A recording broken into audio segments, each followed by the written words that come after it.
really think you have a chance against us, Mr. Cowboy? Hey, motherfucker. What you like to do? Oh, I don't know. Play chess. Screw. Well, let's play chess. They give off to Jonathan Taylor. Jump cutting his way. Close to the goal line. He's in there. Touchdown. I-N-D-Y. Jonathan Taylor. Wheeler finds Claude from the logo. Here's Halliburton into the front court. Mishandled it, but gets a shot. Hits it! Hits it! John, I have never been better to be on the air with you here in Indianapolis, a place where so many of my dreams have come true. The Ride with JMV on 93.5 and 107.5. The Fan. All right, let's get this bad boy started. The District Tap downtown, and Hurst Lamontes brings us to you today. Alex is going to join us in just a second. We have a Hall of Famer, and Tamika Catchings will join us. We'll talk about the Fever Fund with Tamika and the Fever and the Storm. Actually, back-to-back, Storm and Liberty coming up this weekend, but the Storm coming up later on tonight. We'll talk to Tamika about that, Alex about that. Manchin Sales, one of the best football players, high school-wise, in the nation, commits to Kurt Signetti down in Bloomington at IU. That story is coming up a little bit later on as well. Garth Brooks tickets for the August show, actually back-to-back right down the street here at Cambridge Fieldhouse coming up in August. I have tickets for you as well. We have stuff to give away. We are at the District Tap and would love to see you. We'll get to Alex and Tamika in just a second, but on the Andy Moore Automotive Group hotline, he is also in town this weekend. Days of the Dead is at the Marriott out on the east side. And he has, well, the fortune of being a part of one of the more iconic roles, especially if you're a member like me of Generation X. From Fast Times at Ridgemont High, he was Mike Damone. The actor Robert Romanus does a lot of other stuff, too, I'm sure we'll get to, but certainly we'll focus in on that role back in 1982, and he joins us now. Hey, Robert, thank you so much for the time. How are you, pal? Oh, pretty good. How you doing? It is great to hear your voice, and I know that you're speaking to a lot of people just like me that are members of Generation X. Did you think when you were filming this that it would stand the test of time and be such an iconic role that really is passed along from generation to generation? Well, no, I didn't. In fact, I don't think anybody did. You know, I thought it was just going to be another summer movie like, you know, Porky's or something. And but who knew that 40-something years later I'd still be talking about it. It is amazing, too. I always wondered this. I think you were 26 years old when you filmed this back in 1982.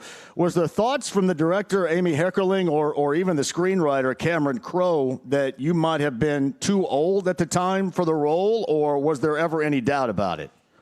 Well, my very first day that I auditioned, Amy Heckerling, the director, looked at me and said, "Don't cut your hair."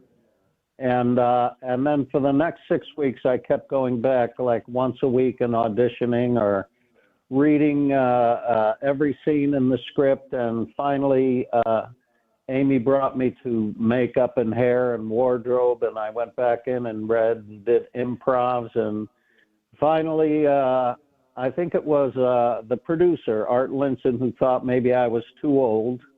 And they sort of had that little struggle between Amy and Art. And finally, on the maybe sixth and final audition, I looked at him and said, you know, I really love the role. I think I could do a nice job, but I'm not coming back for you again. And right then and there, the producer said, well, welcome aboard. Not a lot of actors draw the line in the sand. That is well done for you right there. He is Robert Romanus. He's in town this weekend. Days of the Dead is out at the Marriott East. And by the way, we should also say that today, I believe, Robert, is your birthday, is it not? Yeah, yes, it is. Well, happy birthday to Robert Romanus, Mike Damone, on his 70th birthday today. Oh, my God. Hey, was I supposed to say that? I should have said 26. Yeah. My fault. Yeah. No, I'm very happy to have made it to 70. So host of the show error right there. I did want to ask you about this. One of the more endearing qualities of this film certainly is all the quotables, and I'm curious about the ad-libbing. But when you saw yourself so much a part of the intro, and I know you remember, the intro has the Go-Go's and We Got the Beat, and you're basically walking into the Ridgemont Mall, which was the Sherman Oaks Mall, Galleria, I think, back in the day in Southern California. You were the main part of that. Did you realize when they were filming that you were going to be the major portion of that walkthrough and that intro for the film? I had no idea, and boy, what a thrill. Really, for the first time to see myself on such a big screen, it was just a little overwhelming, really, It was pretty fabulous. Also, 2 Oscar Award winners in this cast. Sean Penn. 3. Who? I'm missing a third. Who's the third? Sean Penn, Forrest Whitaker, and? Nick Cage. Oh, yeah, I forgot about Nicholas Coppola. Then Nicolas Cage now. Yeah. That's an unbelievable cast. And I can't even go over how many Emmy Award winners you guys had as a part of that as well. How often did you find yourself near or on the set when Sean Penn was out there or when Forrest Whitaker was out there? Obviously, when you were when you met his little brother about the Earth, Wind, and Fire tickets, that was a scene with Forrest Whitaker. But how often did you find yourself on the set with those iconic actors? Well, to be honest with you, when I wasn't working, I would always go to the set, and I would see, like, Sean working, and I would think to myself, oh, boy, this guy is amazing. I have got to go home and do more homework. And it really was inspiring. I would go down all the time and watch them work. I just loved being on the set.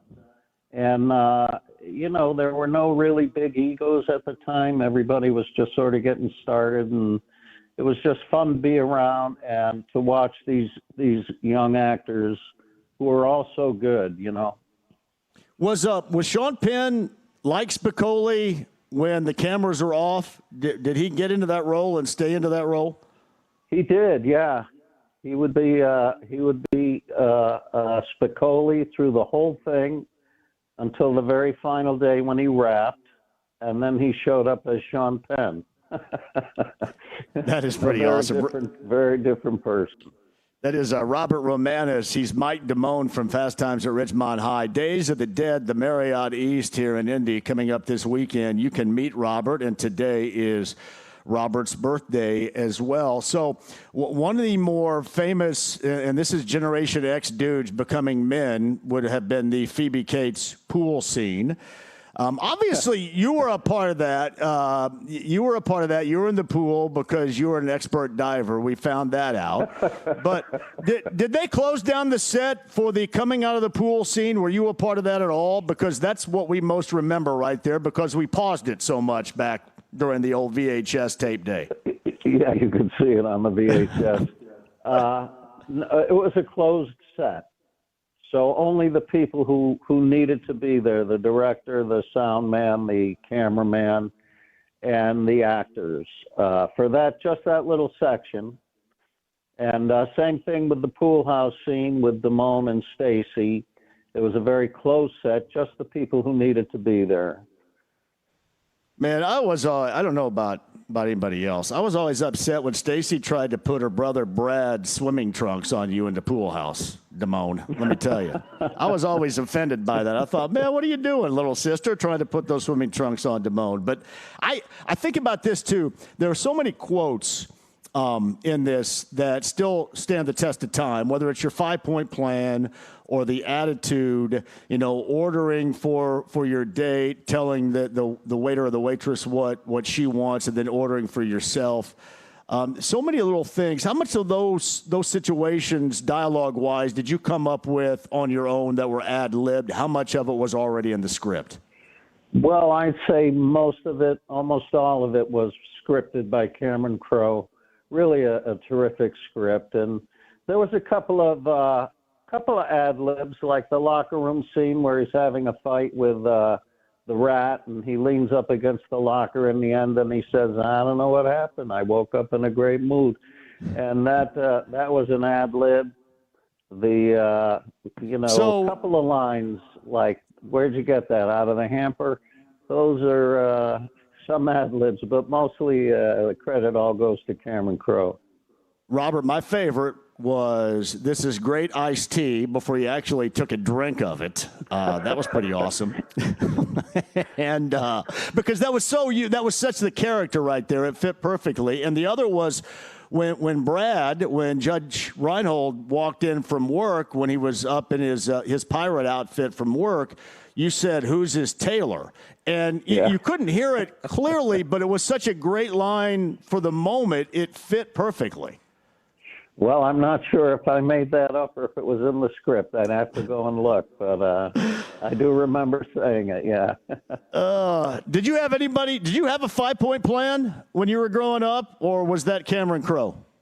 All Cameron Crowe.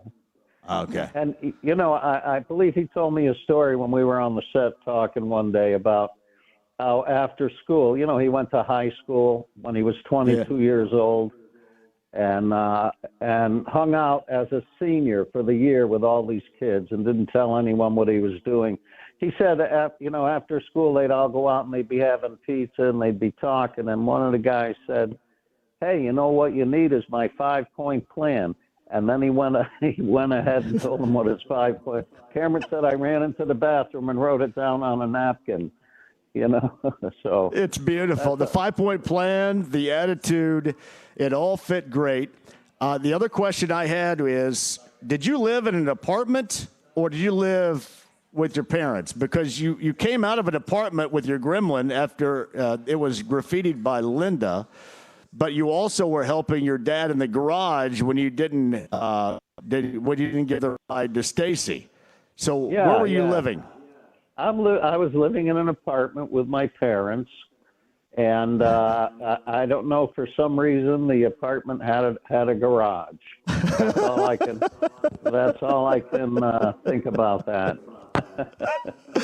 I know I'm not breaking new ground on any of these questions or this dialogue right here, but it is incredible. This is stuff that I've wanted to know for like decades, Robert, right here. I appreciate you. That's great. Answering questions I've always wanted to know.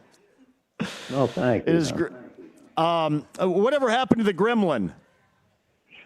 Well, I don't know. I guess they must have sold it, and I have a little toy gremlin that I wrote "Little Prick" on the side, and that's about it. Now, what about the keyboard scarf, which also is immortalized as fashion from that film? What happened to that? Well, I still have that. I have it with me today. That scarf was created by a friend of mine, Eddie David, who was an entrepreneur, and that was the prototype. And he showed it to me, and I said, "Give it to me, and I'll wear it in the movie." And I did. And years later, he ended up selling that company and everything. But that was basically the very first piano scarf that they made. Well, you and the others and the whole Pat Benatar look and all that for those moments, that helped set a tone for fashion during that time in the 1980s. And that's how you've got something special going when you're dictating terms of fashion in a way that you guys did within that film. Oh, and look at the Vans shoes. Everybody's wearing them, Yeah, it is some incredible stuff. Now, I know you're in town. Are you in Indy right now, Robert? I am, yeah. Well, I wish you were down here with us because we could have an excellent hang and we would celebrate your birthday in style. Like we would have the attitude with you right here if you were joining us. Well, that's a nice invitation. I appreciate it. I don't know how many sports shows you've ever done, but this is, to me, this is one of the things that I've been doing this for the better part of 22 years. This is something that I've always wanted to do, and I cannot thank you enough for joining us today, being in Indy, and I'm going to send as many people as I can out to you on the east side coming up this weekend. I want everybody to meet you because you have such incredible stories, and really your thumbprint is so firm on American culture, pop culture wise. It's awesome to think that you're here, man. Well, I appreciate that. Thank you. Robert Romanus, he is Mike Damone from Fast Times at Ridgemont High. Now, before I let you go, you'll have to indulge me for a moment. James is rolling tape back there. So I do this show as well. This is a sports talk show in the afternoon, as if you can't tell right now. But I also do a Saturday night all-request retro music show on a different station here, which is awesomely fun as well. Can I get a tagline? If I feed you some lines right here, can we roll some tape on it? Is that okay really quickly? Sure. All right. I'm going to feed you some lines right here. Say, you start with, this is Robert Romanus, Mike Damone from Fast Times at Ridgemont High. Okay. You ready? I'm ready. Hi, this is Robert Romanus, Mike Damone from Fast Times at Ridgemont High. And you are listening to JMV. And you are listening to JMV. Now you have the attitude. Now you have the attitude. Awesome. My brother, I cannot. This has been incredibly special for me. Thank you very much for being here. I'm going to send as many people as possible over to see you coming up this weekend. And please, if you ever come back for Days of the Dead and this event or anything else in Indy, look us up because we'd love to have you on again. This has been very special. I absolutely will. Thank you very much. I appreciate it. Robert Romanus, that is Mike Damone. I should have checked with James. James, did you get that right there? Oh, I got it. Don't worry. Did you get it? Oh, that makes me feel a lot better. All right, well, put that in an email and send it to me. By God, that thing's going up on the board coming up tomorrow night for the All Request Saturday night. Robert Romanus again, Mike Damone from Fast Times at Ridgemont High. Today's his birthday. He's at the Days of the Dead convention all weekend long at the Marriott East. If you've listened to this or know him and you're attending that event, make sure you go up and tell him you heard him right here. That was incredibly awesome. The District Tapper downtown Hearst and Lamontes brings us to you, and we have a Hall of Famer. You can even look right now on the feed because Tamika Catchings is joining me along with Alex Lamontes as well. Guys, thank you guys for joining us. I'm sorry. You don't even have the headphones on yet, do you? Bad host. Bad host is on the cord and everything, Tamika. Look at me. Tamika's all about execution in basketball. I'm jacking everything up right here. It's okay. What's going on here? I got all. Did you see how blue I was right there with that interview? And then you kept stepping on the cord, so I wasn't ready. I was trying to get in my game. Is there anybody you would talk to where you just acted all like me just now? I'm chill. No. I mean, if you could talk to anybody, would anybody put you like Damone just did to me in that mood of, oh wow, this is great? The only person. When I was young, it's Alonzo Mourning. Oh my. Alonzo Mourning. Love Alonzo. So you'd have been all, yeah, like this. I did. My dad actually introduced me to him at one of the All-Star games. Right. And I do remember, I was like, I'm going to tell him this, and I'm going to tell him this. And I was sitting in the stands, and my dad went down and got him. And he's like, Tamika, come down. And I just literally was like, the whole time. I couldn't say anything. Now we're friends. I know. That's how I just acted right there. Yeah, you got it. I know. And I'm really like 50. excited. I'm way too old to act like that. No, at least you were younger. I mean, it's great. It's great. It's great to have people like that, right? You think about this for a moment. We live in moments, and there are more defining moments for us over the course of our life that make things really special, and that's pretty cool. Just like you was all morning right there. I'm glad that we were able to be here. I know. Sitting me being here. I know. Yes. My birthday is on the 21st, so I was going to tell him happy birthday. Oh, you should have jumped on here and asked him a question. I don't know. Happy birthday. I didn't know how much because I don't know how generationally we are the same age-wise. I'm really old. We're close. I didn't know how much of a Fast Times at Ridgemont High person you might. Maybe not. Got a favorite? Okay, you got a favorite 80s movie, Tamika, at all? Favorite 80s? 80s movie. Yeah. Oh, my gosh. You were too busy working. If I can working. remember what happened last week, Oh yeah. That is a good sign. And I would be like Space Jam. Well, I remember. I don't remember when that came out. But hey. Unfortunately, we remember what happened a couple of days ago, right over here. Yeah, don't we? I Against think we Golden do. State. But you know what? The beauty of sports is that you get a comeback. You so do. We get a game tonight. We get a game tomorrow. And after that, I don't know when they play again. Today and tomorrow. 4-game homestand, and then you got a little all-star break going on. You're a part of the Fever Fund as well right now, too. I know this is something very special for you. We'll talk about this. Certainly, we'll get you back on the other side of the upcoming break, too. But we can all mount up right here and talk it up. Alex Lamontes is here as well. Yes, thanks for having us, per usual. Thank you for indulging me at the outset of the show right there. But I do want to talk about the Fever Fund with everybody out there, which is very important, too. Absolutely. We've got Ray here from the Fever Fund. She's going to talk a little bit about what they're doing over there, which is really important stuff. Yeah, so I'm Ray. I'm the Senior Director of Community Engagement with Pacers Sports and Entertainment. So I have the pleasure of working on the Fever Fund. I actually also have the pleasure of working with Tamika pretty often in the community. She's pretty awesome. She's pretty awesome. Yeah. She's amazing. A little bit about the Fever Fund. So our main goal is to empower women and girls across the state through education, health, and safety. So we're really looking for organizations that embody that education, health, and safety through leadership and career readiness, through confidence, through sports and wellness, as well as through safety and belonging. So we're really looking for organizations who want to be part of that, who are developing girls and women in that field, and just apply to our grants. You know, we give out $25,000 a quarter, up to $10,000 per organization. So we have the funds, and we really want to support. Well, you have some support here, too, which is perfect. And Tamika Catchings, how important is all this to you with the continued growth of, especially young ladies in this case, too, the support? Yeah, I mean, that's been, I would say, for me, growing up in this, through the whole journey, Sure. like that's been something that I focused on, even as a player, now on the other side through our foundation, but really being able to impact and give back. And I love, like, just the 3 pillars: leadership and career readiness, confidence through sports and wellness, and safety and belonging. And I think as we've really come along, being able to create those safe spaces, sports has been something that we've been in. And now, like, the mental health part of it, the well-being, safe space, having fun, a place to belong, like a lot of the things that that should be number one, that we kind of have lost a little bit. I think with the Fever Fund, it's been great to be a part of. Well, and that's something, too, with the growth of everything. You can see it while things change, and it's changed as we've gone through sports here.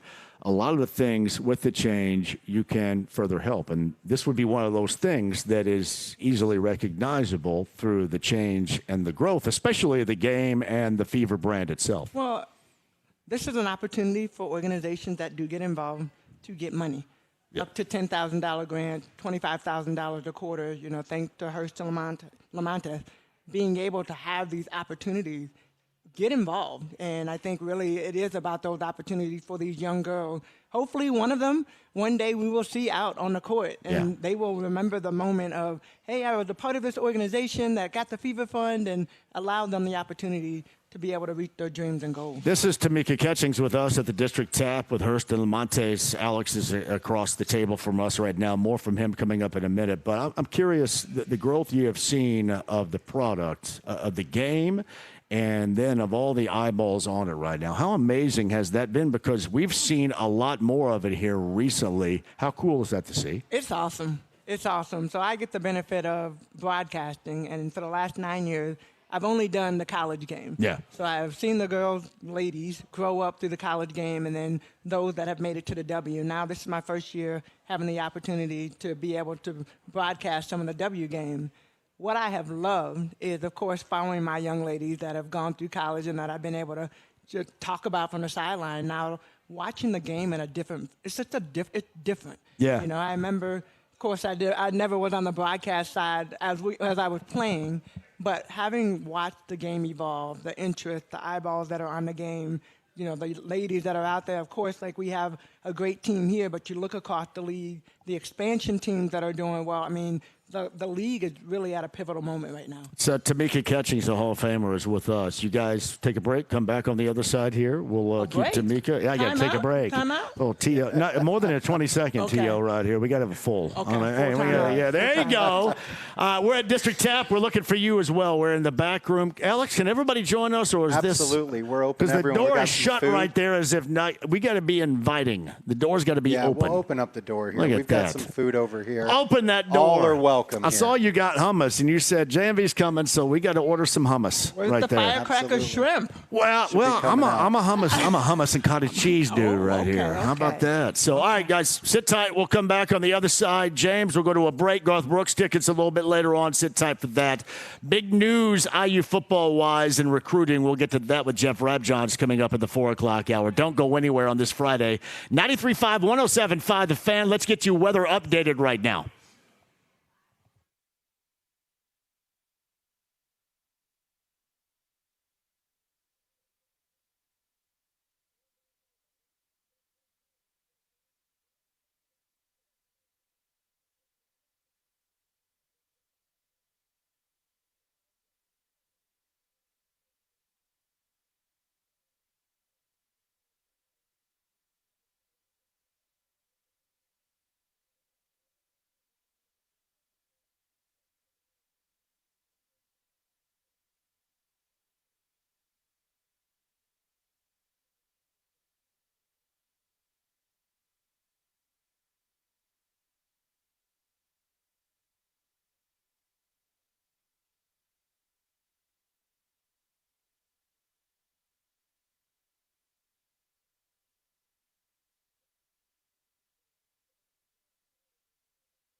Hey, John here for Big Red Liquors. 100-plus locations, state of Indiana, 19 new in and around Indy, and it powers the JMV Takeover every Saturday night on B105.7. Great deals going on at Big Red Liquors, including Michelob Ultra, the superior light beer. I'm having one right now. They've got you for great deals all weekend long. If you're throwing a party, having a gathering, a get-together, that is a stop that you have to make. It is Big Red Liquors. 100-plus locations, state of Indiana, 19 new here in and around Indy. I'm ready for another two. Speaking of which, here comes another Michelob Ultra, the superior light beer at me, and you can get them as well. Big Red Liquors, the red hot deals and more. You can find that location nearest you online, bigredliquors.com.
The Ride with JMV. This situation absolutely requires a really futile and stupid gesture be done on somebody's part. We're just the guys to do it. 93.5 and 107.5. The Fan. World Cup final coming up on Sunday. Spain and Argentina from Jersey. I believe there's a consolation. The consolation is in Miami with France and England. That sounds exciting right there, huh? Hey, I tell you what is exciting. We are downtown at the District Tap. Looking for you here. We've got Hall of Famer Tamika Catchings with the Fever with us as well, and the Fever Fund. How you doing, Tamika? I'm doing great. How are you? I'm having an outstanding time. You're making Melby pay for that. Do it, okay? Especially because he's right on. He's right on time. 25 minutes late. Thanks a lot, Melby. He's been here the whole time. Oh, were you over there in the corner? He was, I didn't see you. Over here when you were fangirl and fanboy and whatever you guys. Hey, I'm just fanning the flames here, buddy. That's all I'm doing. Fanning the flames. Over here when you were sweating like. I was going. I'm such a fanboy right here. Look at me. So you have a whole page. I love it. You have a whole page. Well, you know what? And I knew it all, but I told James, the producer, and Tamika heard this. If you guys missed it, Robert Romanus joined us. That's Mike Damone from Fast Times at Ridgemont High, my favorite film of all time.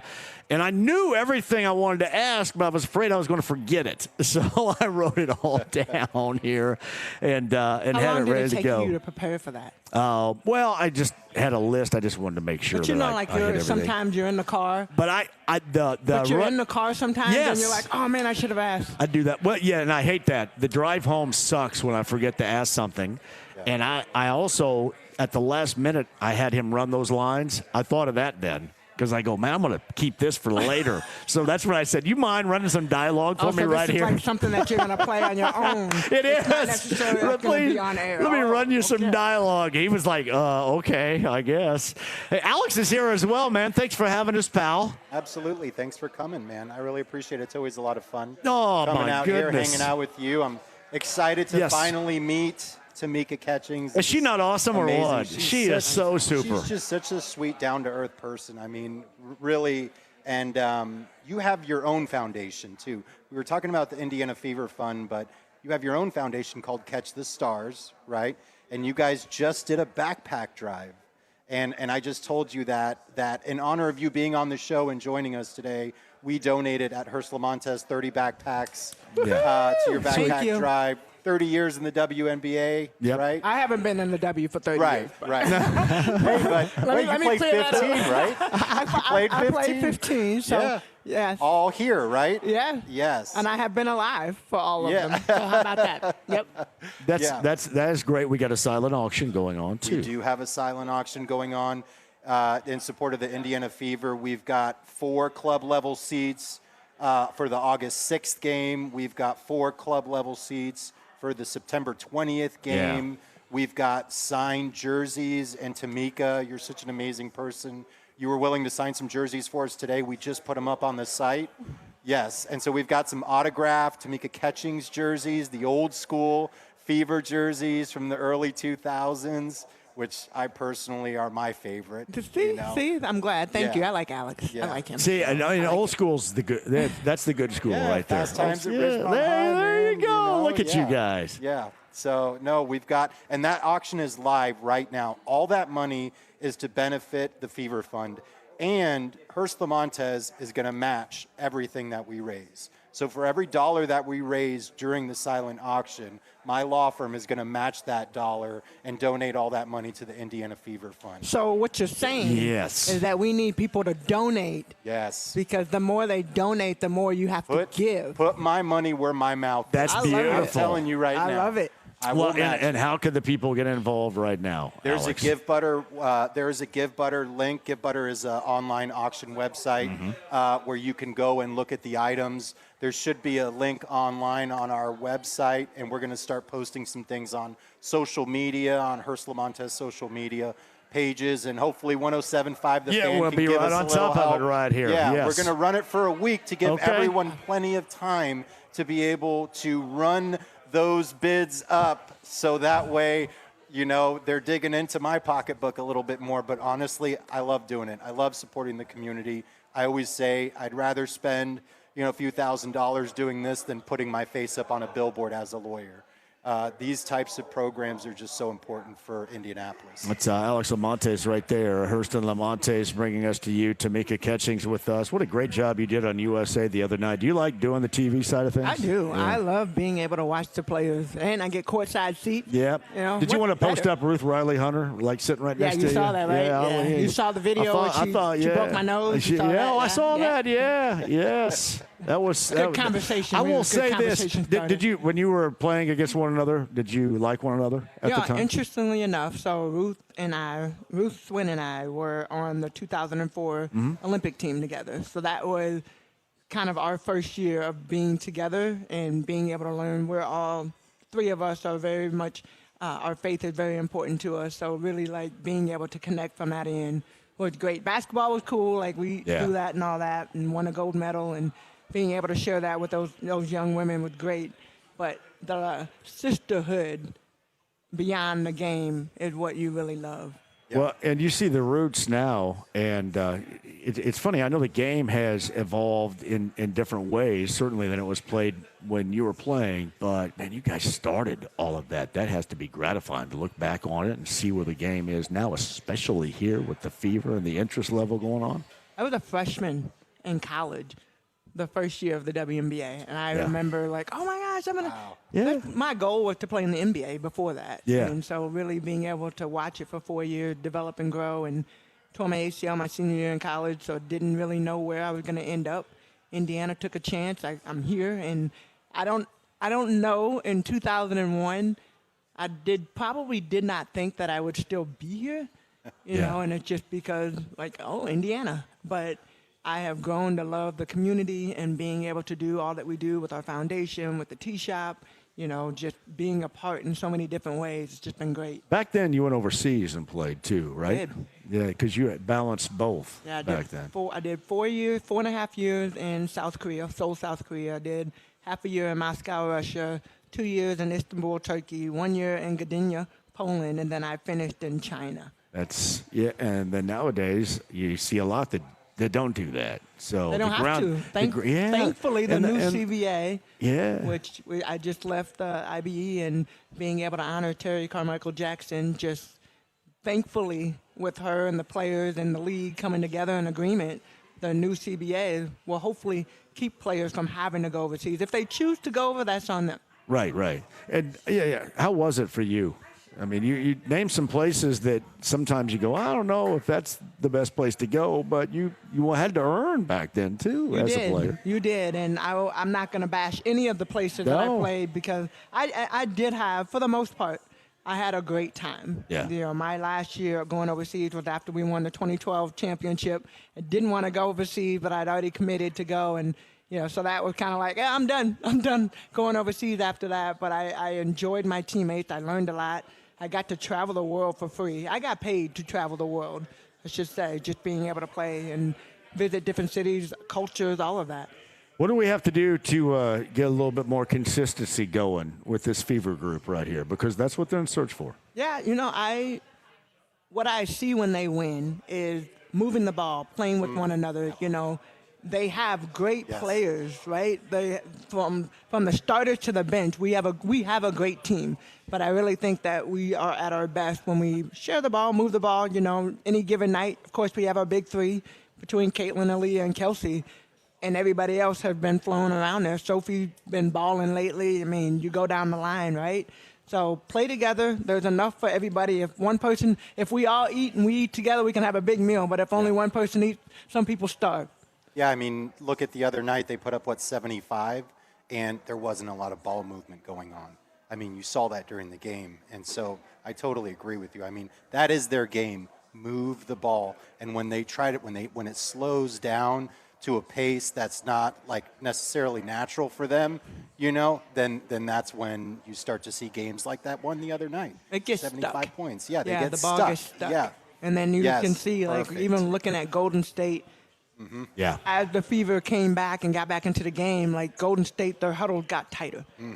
And they came together and they played together. As far as the Fever, when things kind of went disarray, you see the huddles aren't tight. People are all around, and they have to stay tight because there's so much going on. It's funny, you look back, this team reminds me when they're at their best, it's like the Pacers of the year before last because it was constant flow, pushing the pace, and that was so important, and their edge. And when the ball stuck, all of a sudden you've got issues. But when it didn't, it put pressure on the other team, because you got to play both ends. You cannot make it easy on the opposition defensively. You got to make them work. And when the Fever do that, you see them on top of their game, much like we saw the Pacers year before last. But I love, Sophie said this a couple games back, and she just talked about players knowing their roles. Yeah. Because everybody keeps asking, what's it like coming off the bench and blah, blah, blah, blah.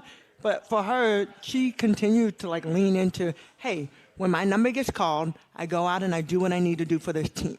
It's not about I have to take every shot or I have to do this or I have to be a starter. It's really about getting on the floor and being able to produce when you have the opportunity. Now you're starting to see that. Ty Harris, she started off the season really coming back from an injury. Raven Johnson was playing a lot of minutes. Now you're seeing it flip a little bit. Ty has more experience. She's healthier. She's getting back into her flow. Raven not having as many minutes, but when she gets in, impact the game to whatever capacity you can impact the game.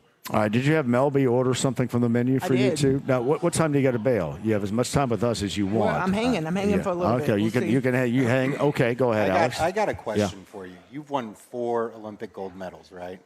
I think you're one of 11 women that have done that. So how do you keep yourself grounded, being like one of the few people in the world that have done that? Being super awesome. Yeah. Thank you. Honestly, it's my faith. It's the family. I was thinking about this, having a conversation with somebody the other day, and it's like the people that you have around you are so important. Yeah. I just remember, my head would get big here and there every once in a while, but having people just say, no, do things the right way, be the right way. And, I think as you look at just the success that you have, and that's on the court, but even off the court, the circle that you hang with, people feeling comfortable that I have around me. I don't want people that will only tell me what I'm doing good. If you're only telling me what I'm doing good, I don't want you around me because I need people to help me. Hey, I'm thinking about this. What do you think? How does this look? How does this feel? And I have a really good agent. I've been with them since the beginning. I'm still with them now. And then of course my family has always been there. It is great when you have somebody around that will lay it down and not just always tell you how great everything is. Mm-hmm. Because right, you don't want any yes men. Yeah, because you see that there is so much of that, and you can tell when it's happening too, and you can tell the outcome and how it's going to happen. So yeah, you can read people. People are easy to read nowadays. Yeah. No doubt. All right, guys, we'll take a break and come back here to the Hall of Famer, Tamika Catchings, with us. We'll get the silent auction going one more time, talk about Tamika's foundation as well one more time. And we've got the Fever and the Storm coming up later on tonight. We're just a block from the field house. We're at the District Tap. Is Cranfield going to join us? He said he'd be here around 5:30. Around 5:30. Does he know we only go till 6, right? Come on, Cranfield. We got that. Michael will join us a little bit later. I'll tell you what, we'll take a break and come back with you guys coming up next, too. Jeff Rabjohns will join us. Manchin Sales, he is the top wide receiver in the nation from LN. He is going to IU. That announcement made a little bit earlier today. We'll talk to Jeff about that impact for Kurt Signetti and company coming up, and a lot more with Alex and Tamika and I. And Tamika's got some food that Melby ordered for her coming up here, too. So, yeah, we're all good. Just join us here, the District Tap downtown on a Friday. Thank you all for being a part. It's 93.5 and 107.5 The Fan.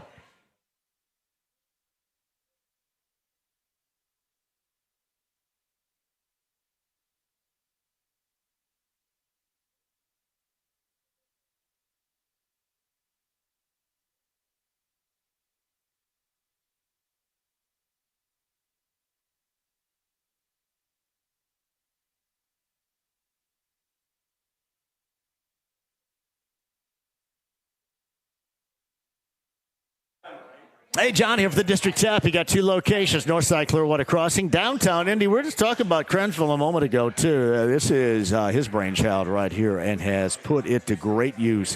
What a fantastic venue here, a block from the field house or on the north side of Clearwater Crossing. Damn good food. Happy hour specials going on right now. All that and more for you with TVs everywhere, so you're not going to miss a second of the action. And you can post up here for the pregame before the Fever tonight, and then you can post-game it up here as well. The District Tap, two locations, Northside, Clearwater Crossing, downtown Indy. To find out more about the catering, like the private room that I'm in right now, you and your office, you and your friends can party here. Find out more about it, thedistricttap.com.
Hey, Johnny, for Love Heating and Air, Ohio dealer. Hey, got to make sure that your system is running and functioning smoothly, because if it doesn't, hot and sweaty, uncomfortable in your home.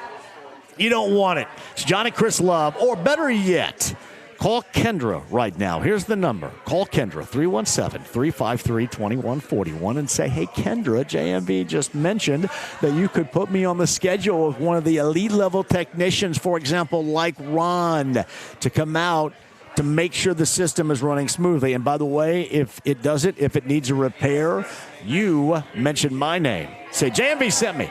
$144 off the service fee for any repair with Love Heating and Air, Ohio dealer today. Again, 317-353-2141. Ask for Kendra and get on the schedule to make sure your system is running the way that it should. That's Love Heating and Air, Ohio dealer today. Online, love-hvac.com.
The Ride with JMV. Awesome! Totally awesome! All right, Hamilton. 93.5 and 107.5. The Fan. Hey, welcome back. Yeah, it is a Yacht Rock weekend, by the way, on B105.7, so probably a lot of that smoothness coming up tomorrow night on the All Request JMV Takeover from 6 until midnight tomorrow night on B105.7. Powered by Big Red Liquors, District Tap, 2 locations. We're at the downtown location. Look at Pat Sullivan of Sullivan Hardware and Garden. He is in the house. Jeff Rabjohn's bottom of the hour. Alex Lamontes is here of Hurst and Lamontes, and the Hall of Famer Tamika Catchings joining us. Fever and Storm later on tonight, the first of back-to-backs. Fever and Storm, Fever and Liberty, all downtown. This is a great place to post up before you go to the game, is it not? Definitely. You're right down the street, Right- Georgia Street. right you find a park, you relax, you walk around for a bit, and then you go right down. That is the game you break. post up here, and then you go watch a win, and then you post game it up here. Absolutely. And they have great food here. It's close, walkable. It's perfect. Yeah. Can't beat it. Imagine when all of this gets finished. Exactly. Oh, it's going to be man. beautiful, There's right? Yeah, there's going to be more stuff Yeah. over there, too, to do. I love the growth. And we were talking about the last time that you represent him, don't you? Represent him. Do you No, re- he you don't? he never wants me to represent anyone in or near his area. You know? Yeah. So do you guys know each other on a personal or professional level? So his son went to high school with my wife. Oh, I got you. Okay. Yeah. So and that Yeti right there. Yes. Tamika, he actually laser inscribed that at Sullivan's. You can That is get Pat your own Sullivan. custom Yetis and everything. Yeah. So. That is great. Yeah, Tamika's here, so you got the Storm and the Liberty back-to-back. What are you looking for? The worst team in the WNBA is the Storm, something you got to take advantage of. And then hopefully, once you get into the All-Star break, and I know that the players are actually going to be playing, but hopefully they can really hit a stride after that. What's your expectation tonight and tomorrow with this team? Definitely that, but I would say record don't matter Yeah. in the W. So, yes, you look at the Storm's record not being one of the best in the W, but when you look at the players that they have a really good team. So you can't take any night off. You got to come ready, especially for the Fever coming off a loss against Golden State. They just got back from a road trip before the game on Wednesday, so it'll be interesting to see the bounce back going into a back-to-back. When are you back on TV? I am back on TV. I don't have any more Fever games. Okay. My next game will be a Sky. I'm in Chicago, Seattle, and Atlanta or New York. It's so good. You really enjoy it, don't I you? do. I love it. Now, are you guys going to do the thing like you did with Ruth Riley Hunter the other day where somebody new is going to come in? So they'll have a couple of games. We'll have Teresa Weatherspoon for USA Network one of these days. Who else? Teresa Weatherspoon, Cheryl Swoop will be on a game. I did a game earlier on a 3-man crew. Ruth came in. So, just a couple sprinkled this year. This is the first year for USA Network to have the WNBA, but we will also have game 3, 4, 5, 6, 7 of the finals. So we will have the finals. So check it out. Well, thank you for being here today. Thanks for You've been having awesome. me. Hey, one more time with your foundation. Remind people how they can get involved, too. Our foundation, Catch the Stars, and I'm so appreciative of Alex and his team because they donated backpacks. Our big back-to-school drive is actually next Sunday, and we'll be giving out over 1,000 backpacks. Right. So they've already pre-registered. You got to register. Don't just show up. You got to register because we have over 1,600 young people signed up. You got to send them to school in style. Yes, well, and they start school now like 4th of July, the way it is, which is They've already started. ridiculous. What do you Yeah, I mean? know. I'm all the way back. Hey, you are super awesome. Thanks for coming out. You are always welcome to come on anytime you want. Thank you. There's Tamika Catchings, and then you got stuff going on, too. I want to remind people. We'll come back with it, too, but also remind them as we're going to a break what we're doing here today. Yeah, just a reminder on the front end, if you go to the Hearst Lamontes social media pages, you'll see a link for a Give Butter website. We are auctioning off signed jerseys from Aaliyah Boston, from Kelsey Mitchell. Tamika was kind enough to sign a couple jerseys for us as well, and a couple 4-packs of club-level seats.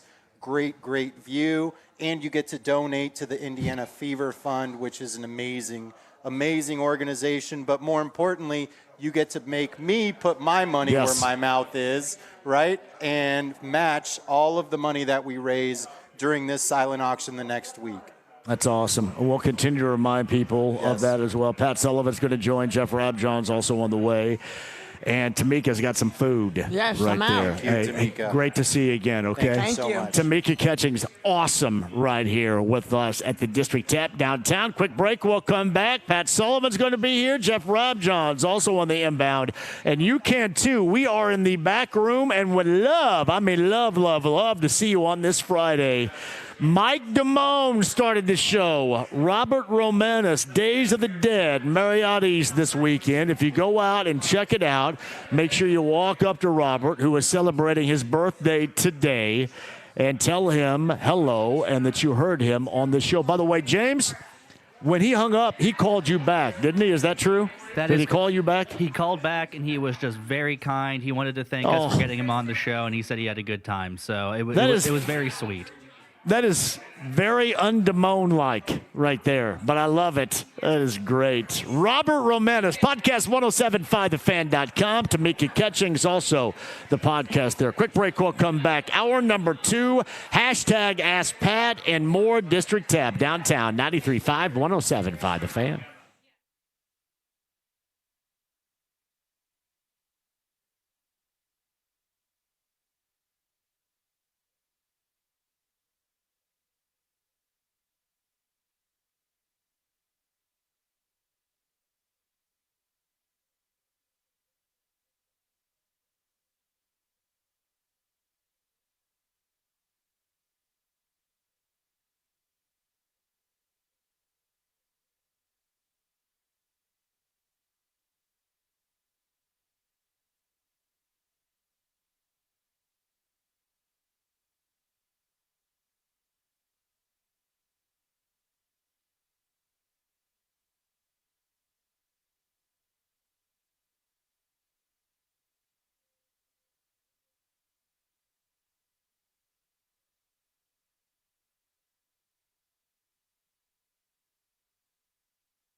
Hey, turn your yard into a place that you love with the help of Sundown Gardens in Westfield and Miss M's Home and Garden in Bargersville. Take advantage of some of the savings up to 50% off and refresh your containers and the color.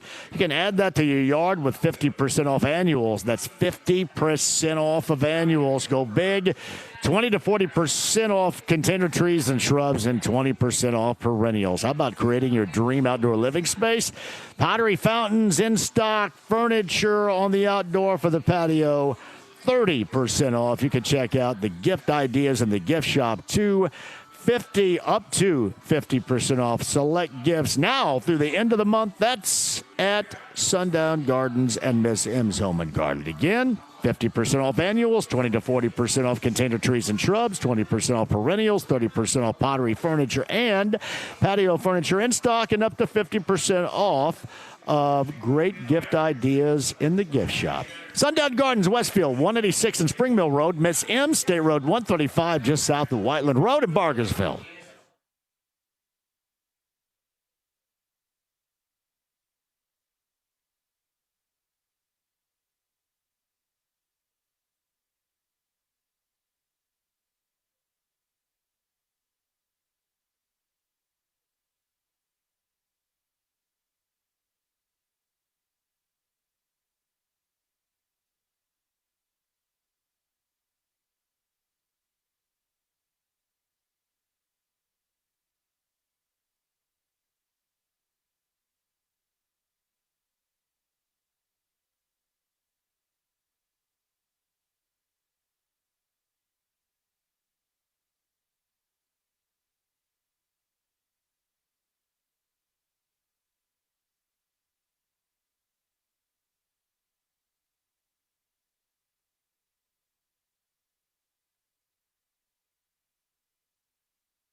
The Ride with JMV. Are you kidding? You think I'd join this crummy snobatorium? But this whole place sucks. That's right, it sucks. 93.5 and 107.5. The Fan. We're going to get Alex Lamontes back over here for Hurst Lamontes in a minute because he's going to be on with our good friend Pat Sullivan of Sullivan Hardware and Garden. So we start with Mike Damone, and then we go with Tamika Catchings and Alex Lamontes, and now we got Pat Sullivan. You know, this is an incredible Friday show right here, Pat. It's a great show. I couldn't find you. It's like they said, oh, he's in a private room. It's like, woo. I know it. Private room. Last time I was out there, and I think everybody got too hot. Yeah. But I go out there so I can take my shirt off, and everybody can see me shirtless. Yeah. But today, by the way. Are people honking today? Do you like the toucans on my shirt right here? Oh, I see it now. I have a hard time right here. I have a hard time making out the print on shirts. The toucans rocking today, buddy. How are we doing? I'm doing good. Doing good. It's I've had a damn good day so far. Have you? This has been awesome. Good. Yeah. Good. Now I'm drinking beer and I'm feeling even better. Yeah. For one, I adore Tamika Catchings. Adore Tamika. She is so awesome. Yes. One time when I was filling in, I can't believe she didn't remember, but when I was filling in for Wilson, Dave Wilson, we had Tamika in. And she just is so, she's just so sweet. Yeah. It has been a great day. All right. Is this midsummer now, or are we past the midsummer mark? I think I say we are in the summer doldrums. Are we? Yes, we are. The grass is getting dry and right. Although I think it is raining in at least some places. Yeah, it's either dry or you have a flood. One or the other. We've had a lot of storms come over and just sit over the top of small areas. I like it dry. Alex Lamontes is here as well. Pat Sullivan, Sullivan Hardware and Garden. Hashtag Ask Pat if you guys want to jump on the show. If you guys want to hit the text line, that'd be great as well.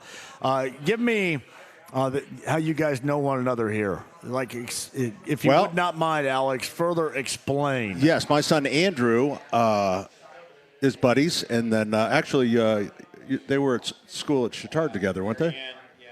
Were they? Oh, better turn him on there. There we go. There we got it. Yeah, my wife. When they say that, I always rub people's legs. Yeah.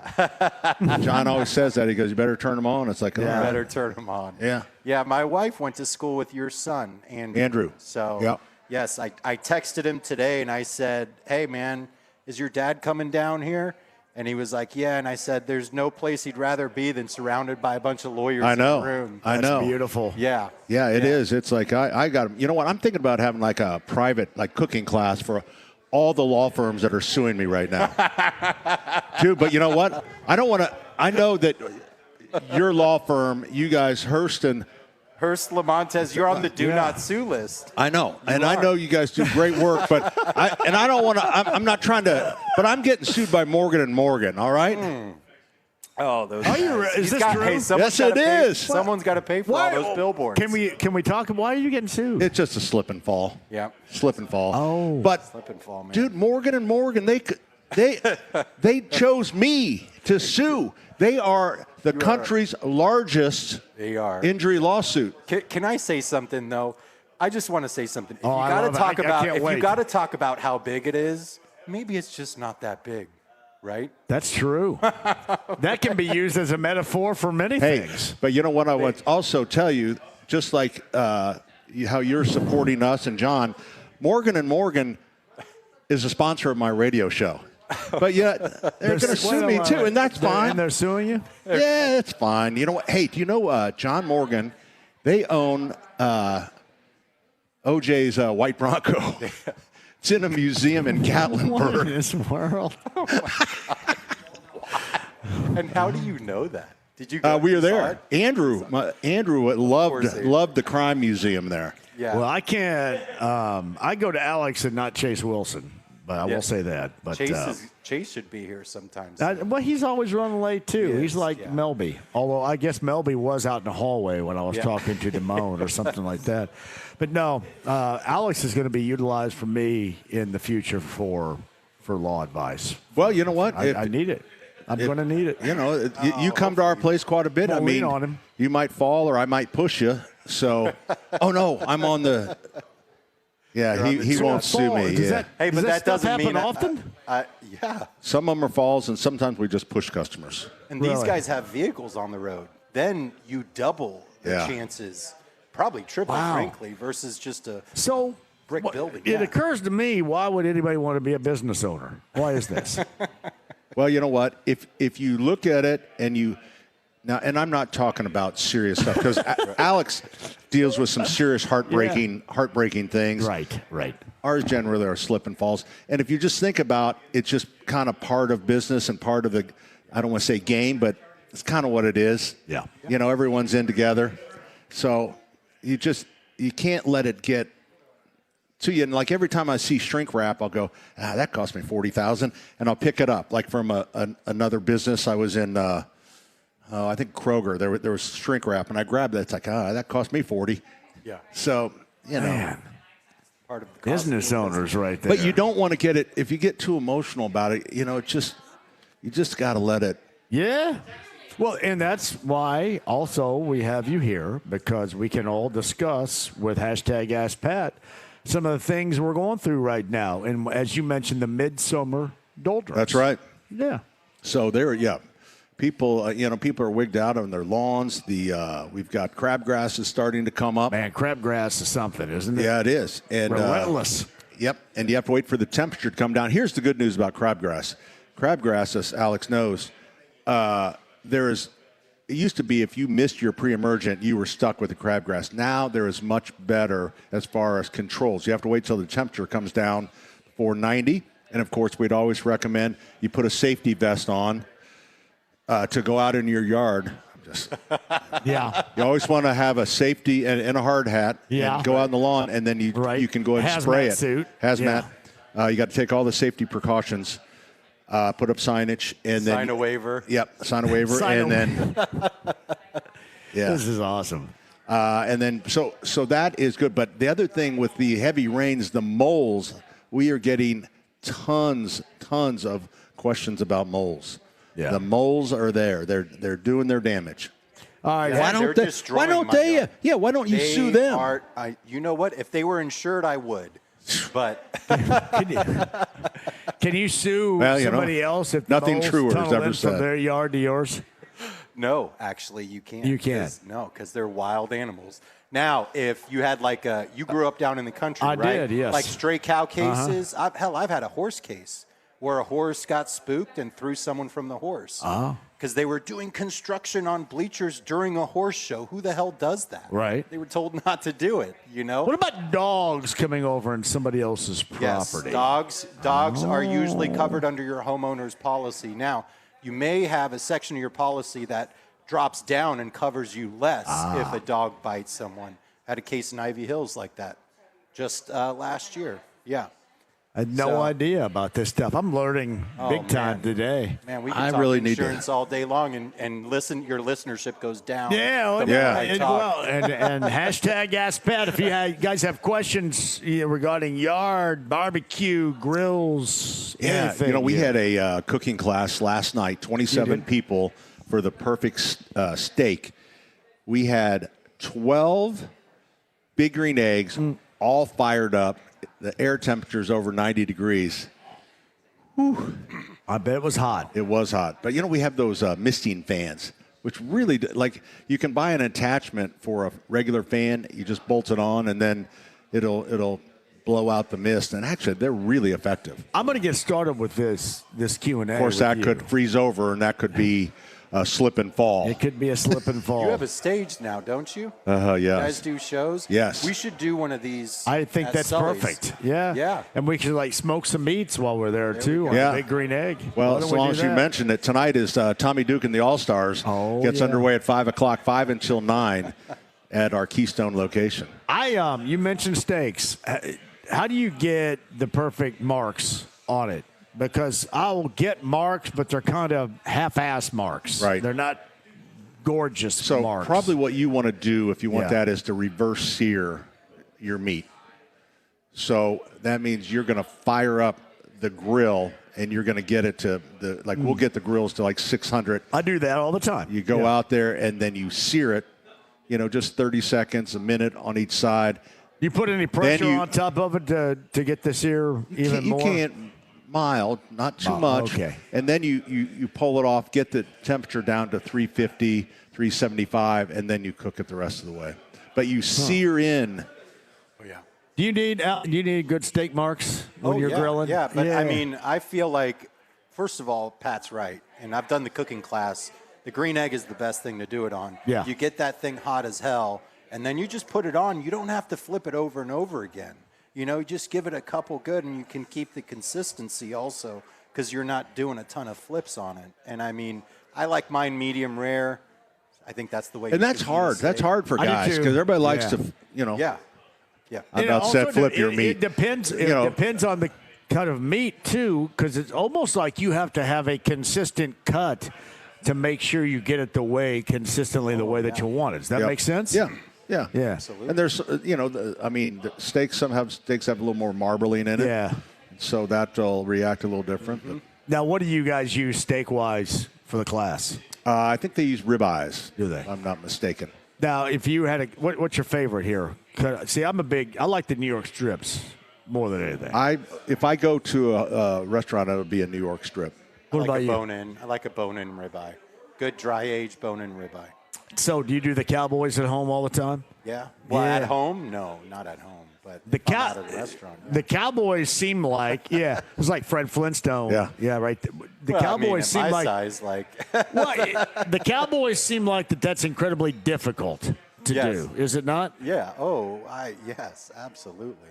So big old bone like that. Yeah, but I mean, I don't cook that much, but it's like I don't want that expensive of a piece of meat. I don't need that kind of stress. You know what I'm saying? It's like, how much do they cost at the butcher? Do you know? Oh, they're probably $40-$50 at the butcher. But it's more than that. Yeah, more than that. Yeah. It's like, yeah. I can't take that stress. Are the Cowboys as popular as anything else out there? I think so. Yeah. Yeah. So and they have not waned. Nobody going filet or anything like that, right? More than ribeye. Ribeye seems like that's the most popular. Ribeye, just gets so much flavor to it. Yeah. And New York, but the New York strip is really good too. I mean, obviously the filet is really good for you because it's less fat and stuff. You guys had Moody's come and do the class. I think it was someone from Moody's Butcher Shop or another butcher that was shop. probably the Dugdales. Yeah, someone came and did a class. I mean, it was amazing. Yeah. The cut. That was Jonathan Dugdale. Fantastic. Oh, my God. Was it a good time? It was a very good time. Yeah. We always have a good time. But, we have all kinds of classes. So, but it's fun. You learn a little bit. People come to Egg Fest, and they learn a little bit. Yeah. You just kind of pick stuff up. You know, our guys, we actually, in our new grill palace, we actually have a hood so we can actually barbecue inside. So a lot of times, then there's a kind of a bar around. Everybody sits around and peppers them with questions. That Grill Palace thing I have, yeah. Oh, it's pretty awesome. I have not been out there this summer, but I have seen it. You have not. So. The summers always go by so fast. I don't know what we do. It's because we have so much fun out there doing it. Pat Sullivan, Sullivan Hardware and Garden, 93 WIBC tomorrow morning. The Home and Garden Show. Are you guys on the road? Are you? No, we are in studio 9 until 1. Yeah. 9 until 1. I did not. Hopefully my co-host will allow me to get in the building. Evidently there's new... we have key fobs. New fobs. Multi-key fobs you get in right now. Don't have it. I don't have it. So someone will let me in. Allison will come down and get you, or Terry and Denny. You know, Denny called in the JMV takeover last Saturday night and was an awesome request. Anything he requests, I've never heard of in my life. Sinatra?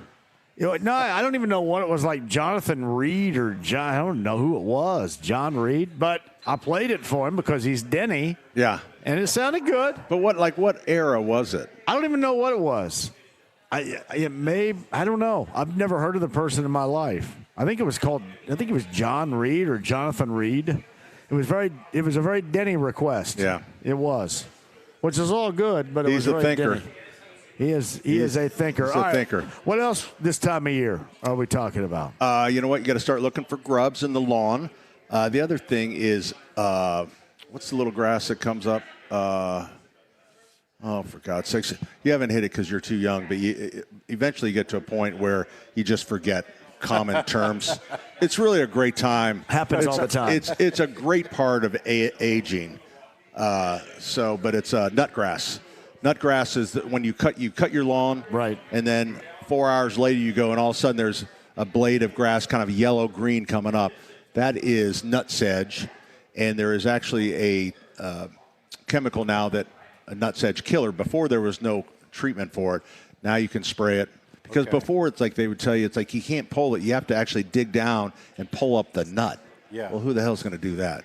So there is, so nutsedge killer would be a good time to lay that down, watching for the grubs, watching for raccoons out in the yard. But and the rose bushes are taking a killing with the high humidity, the inconsistent moisture. Sure. So there's a lot of black spot disease and stuff that need to be treated. Hashtag Ask Pat. It's Pat and Alex. We're at the District Tap. We're downtown. Thank you all for joining us. Somebody's going to win a Yeti thermos inscribed. That's right. It says the JMV takeover. It does it, or the ride with JMV? It says the ride with JMV. I think it says that right there. Tim is on line 1 at 239-1070 for Pat and Alex. Go ahead, Tim. Hey, Pat. How are you doing? Good, Tim. How are you? Good. So I was listening to one of your shows last year with JMV, and you were talking about this bush you can buy that you just plant it and you're done. And I was just wondering if you could remind me what that was called. Firebush. The firebush? That's the only bush I talk about all the time because I think it's funny. I laugh when I say it. Just a shrub. You put it in, and you don't have to do anything to it. Is that what you're saying? So well, it was. I thought you said it was some kind of a bush, but yeah. Well, there's a. So the ones that I guess that I would probably be talking about low maintenance because the bushes of our parents. You'd put them in, and they'd be little bitty, and then they would be over the top of the gutter. So now, genetic-wise, there is actually the Fire Chief. That's pretty close. Fire Chief is really good. It's got beautiful color. That's real popular. Mr. Bowling Ball will get 2 foot tall, 2 foot wide or so. So Mr. Bowling Ball is extremely popular. And then even if you want something that blooms, a small paniculata hydrangea would be good because what colors do they put out? The paniculatas will come out white, and then they will fade all the way into a pinkish red color. I'll be honest with you, Tim, in my yard, my landscaping, they planted everything that is the most difficult to kill because they know that I would kill it. So all that's what I'm looking for. One of these days you'll have to come to my house and you can look around because everything around my house they planted because they didn't want it to die and they knew that I would. They knew who they were dealing with. If it can live through this stuff right now, it can live through anything. Yeah. So I got your back on this one, Tim. That's the other question. Can you go ahead and plant it right now, or do I need to wait? You can plant anytime during the growing season. The problem is it's the difference in the amount of care that you have to give it. Yep. So right now, you can plant it, but you have to be more on top of letting it get dry because the roots have not established. The roots are not deep into that where there's still moisture. So it's just more care. The best time ever to plant is always in the fall. But the problem being is sometime I would say consumers complain about the lack of fresh nursery stock material as all the garden centers are kind of packing up and getting ready for Christmas. So you have to decide if you can take care of it, go ahead and do it now. If not, wait until September, mid-September, something like that. Gotcha. Tim, anything else, pal? No, you guys took care of me. Thank you. You guys Thanks, have a Tim. great weekend. That is Tim right there. Hashtag AskPat or 317-239-1070 text line. Or if you want to phone in, you can do that as well. We shall put you on the board with Pat Sullivan. Pat is here. Hashtag AskPat, Sullivan Hardware and Garden. And Alex Lamontes is here as well from Hearst Lamontes, which is the reason why we're here. And you can explain to Pat, too, what we're doing one more time. I kind of forget. Andrew asked me what this was, the support of the community, but I said, I don't remember. Well, we're working. Am I on? Yeah, you're on. You're on. You sound great. Yeah, we're working with the Indiana Fever Fund, and the Indiana Fever Fund is actually part of the Pacers Foundation. Yeah. Okay. And their job, essentially, what they do is they fund programs for young women, young girls, education programs, safety programs, sports programs, leadership programs. There's tons of them throughout the state, that need funding, and they basically hand out grants to these programs. That's awesome. We are having a silent auction. If you go to our social media page, you will see it. It'll take you to a Give Butter account where we are auctioning off some. I was corrected. Melby corrected me. Yeah. They're not club level seats. They're lower level seats. That's got to feel really bad when Melby corrects you, too. That's a big deal, dude. Yeah, so these are lower level seats. Yeah. They're my tickets. They're right there, center court. I mean, you can see everything. We've got those. We've got signed jerseys from Tamika. Was amazing. She's so awesome. She just signed 2 jerseys for us that we're going to go ahead and auction off. And the auction's going on for the next week. And I, of course, opened my big mouth as I usually do. Sure. And I said that I would match whatever money is raised during the silent auction. Okay. For all of those materials, Beautiful. all of those things that we've got listed there. So I'm really excited about it. I mean, I wanted to do this with JMV from the moment that Kelly and John approached me through mutual friend Dan Pantos. You know Dan, yeah. Big fan of Dan Pantos. Dan's daughter went to Pius, and his son goes to Pius. Oh, is that right? Yeah, Dan runs the JMV Takeover when I'm on the road. Oh. Night before the 500, State Fair, Labor Day weekend bender, Mystic Waters Campground. Oh, okay, yeah. Yeah. So you'll find a link for the auction on our Instagram and Facebook page, and then that'll take you there. Next week, everyone's gonna get their items. Next week, we'll be done probably around 3 p.m. next Friday. So. All right, so they have until next Thursday or so next Friday at 3 p.m. Okay. is when the bidding I'll stops. promote the hell out of that thing all week So long. we'll get it back on 107.5. We'll get it on their page. People just will hang back until the end. You know that. Of course, I know. So you got to get some people in there to kind of start pushing those numbers up. Right, but that's why I left it open for a week. And that the Fever game too. I heard also that someone's going to. I mean, the winner. One of the group that is there is going to be able to play for about 2 minutes in the game, the fourth quarter. Yeah. Is that true? That'd be me, right? I'd do that in a second. I'd do that. Hey, how was basketball? It's going to be a great experience. I was talking about it this morning. Oh, I sucked last night. Yeah, KB I was in Anderson yesterday, and then I was kind of dragging ass a little. I wasn't really proud of the effort last night. You said your shooting was off. It was not. Off. My sights were bent. My sights were bent. Well, I rolled in there with my cargo shorts on and had to change, and I just felt weird, and my sights were bent last night, pretty bad. So it happens. I know it. It is a struggle. You know what? If I'm sure you've heard when he was 15. When he was passing a kidney stone, he dropped 15 in the second half. Second half against Shaq and Mac after I passed a kidney stone. After he passed a kidney stone in the locker room. I thought I had an STD, Alex, but it was actually a kidney stone. Because I knew I didn't have an STD because I'd never had. Who has a kidney stone at 15? 15 years old. Yeah, me. Because I drank too much Big Red. Big Red did it. Red. Can we sue Big Red? No. Statute is ran on that. Really? Friend. Oh, yeah. Let's sue Big Red. 40 years ago. Give me a kidney stone. I think they minimize the usage of one of my kidneys. I think I'm on a kidney and a half function right now. Here's the thing, though. How long did he have? No because he wonder was I got a child. Pee 19 times every night. He was a child at the time, but he would have had to file it by the time he was 21, or 2 years after you turn 18. Oh shoot! Yeah. Sorry, John. I get.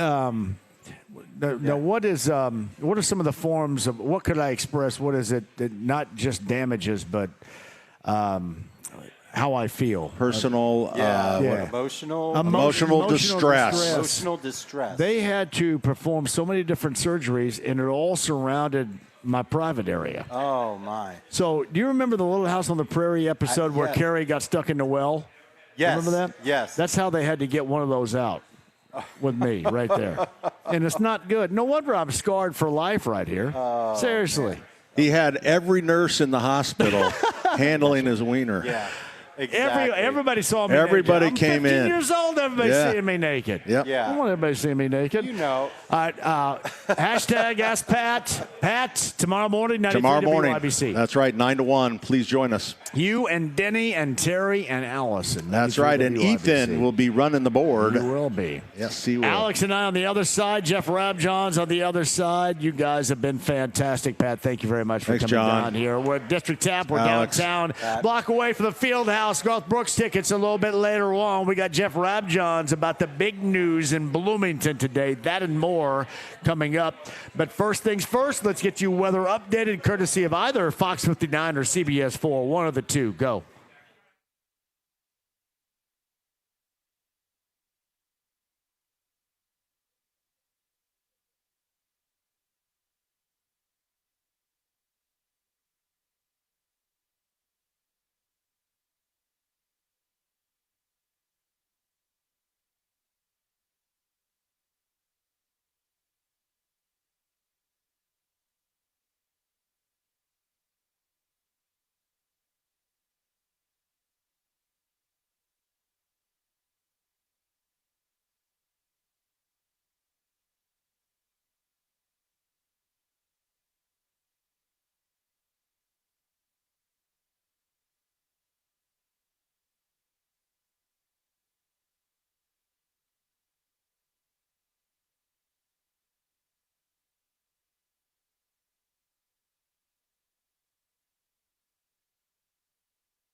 The Ride with JMV. Talk about your Psalms. Talk about John 3:16. Austin 3:16 says, I just whipped your ass. 93.5 and 107.5. The Fan. Hey, thank you for joining us, too. We're live at the District Tap downtown. Cam's the on-site engineer. Chris Hammer is working it right here. Alex Lamontes of Hearst and Lamontes. Before I get to Jeff Rabjohns of Pigs.com, Manchan Sales from LN has decided his college choice is IU. That's a big damn deal. We'll get to Jeff in just a second. One more time, Alex, with what we're doing given the next week or so with the silent auction and all that entails. We want to make sure we hit that as much as possible. Absolutely. John, thank you so much. And so we've got, for the next week, we've got a silent auction going. All of the money goes to support the Indiana Fever Fund. The Indiana Fever Fund has been doing their part here in Indiana to empower the next generation, particularly of young female athletes. And we've got 4-packs of lower-level tickets to August games, to September games, signed jerseys by Aaliyah Boston, Kelsey Mitchell, and 2 signed jerseys by Tamika Catchings herself. She just signed them today. You don't even need a witness card because we've got a witness right here. He saw it I saw himself. It. Yes. Yes. And like I said, I adore her. Yes. She is so awesome. Just what a gem, right? Just a very, you can tell that she cares about the community and trying to make it better for all the kids, all the work that she does here locally. But that auction is going all week long. Go to the Hearst Lamontes social media pages on Facebook and Instagram. Click the link, bid on the items, give to a great and amazing program. And we're going to keep doing this all year. We're trying to raise over $10,000, and I will match every dollar that we raise. So make me pay, people. Make me pay. Do that. Alex, stand by. We'll come back. Remind people that we got a 5 o'clock hour with all of us at 239-1070 coming up here. But on the Andy Moore Automotive Group hotline from Pigs.com, it was a big day for IU football down in Bloomington with Curt Cignetti, the defending national champions, got one of the premier recruits across the nation, and certainly locally at LN. Manchan Sales was the target. He's going to Bloomington, and to talk about that, Jeff Rabjohns joins us now. Good afternoon, Jeff. How are you? Fantastic. JMV, how are you?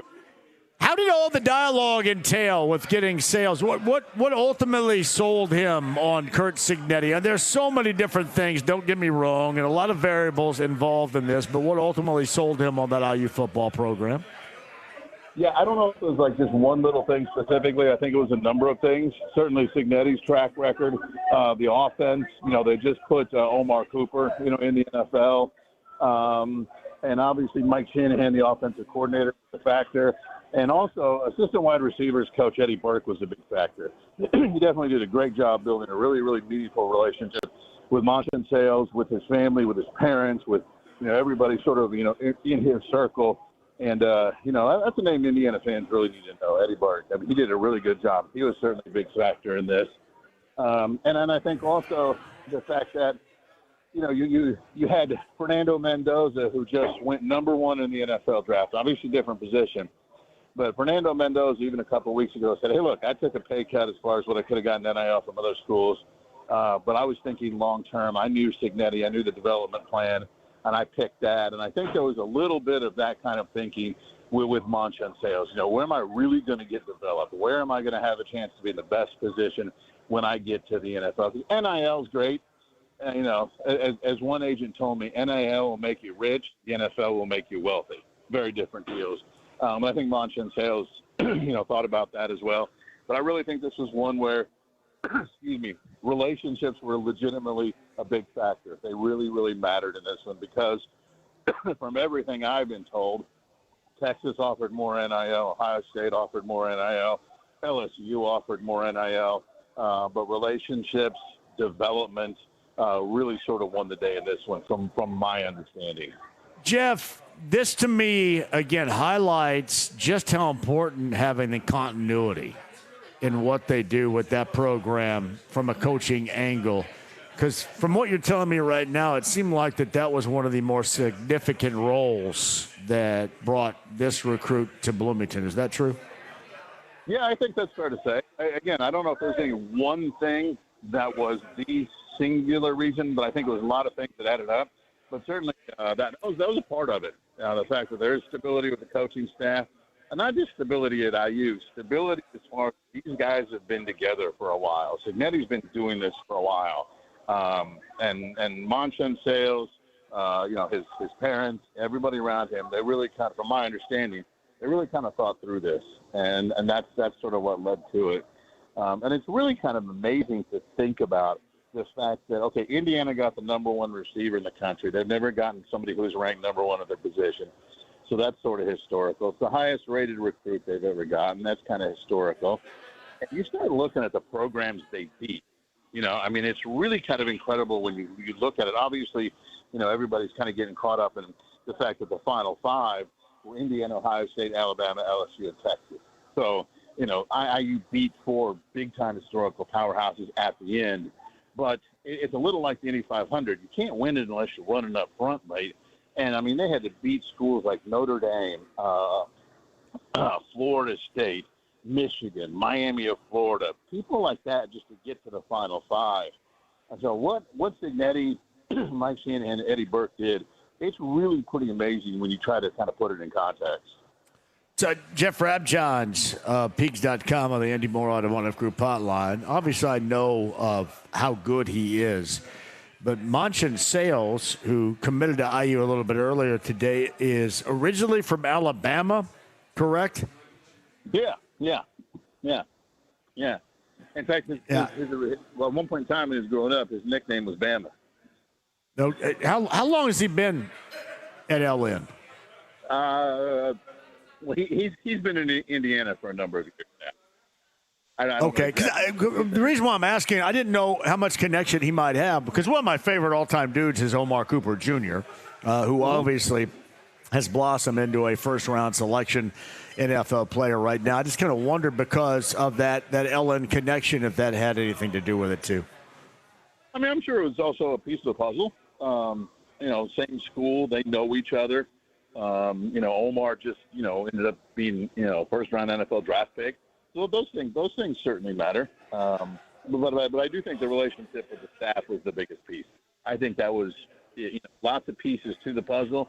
But if you try to figure out, okay, which was the biggest one, I think the staff mattered more.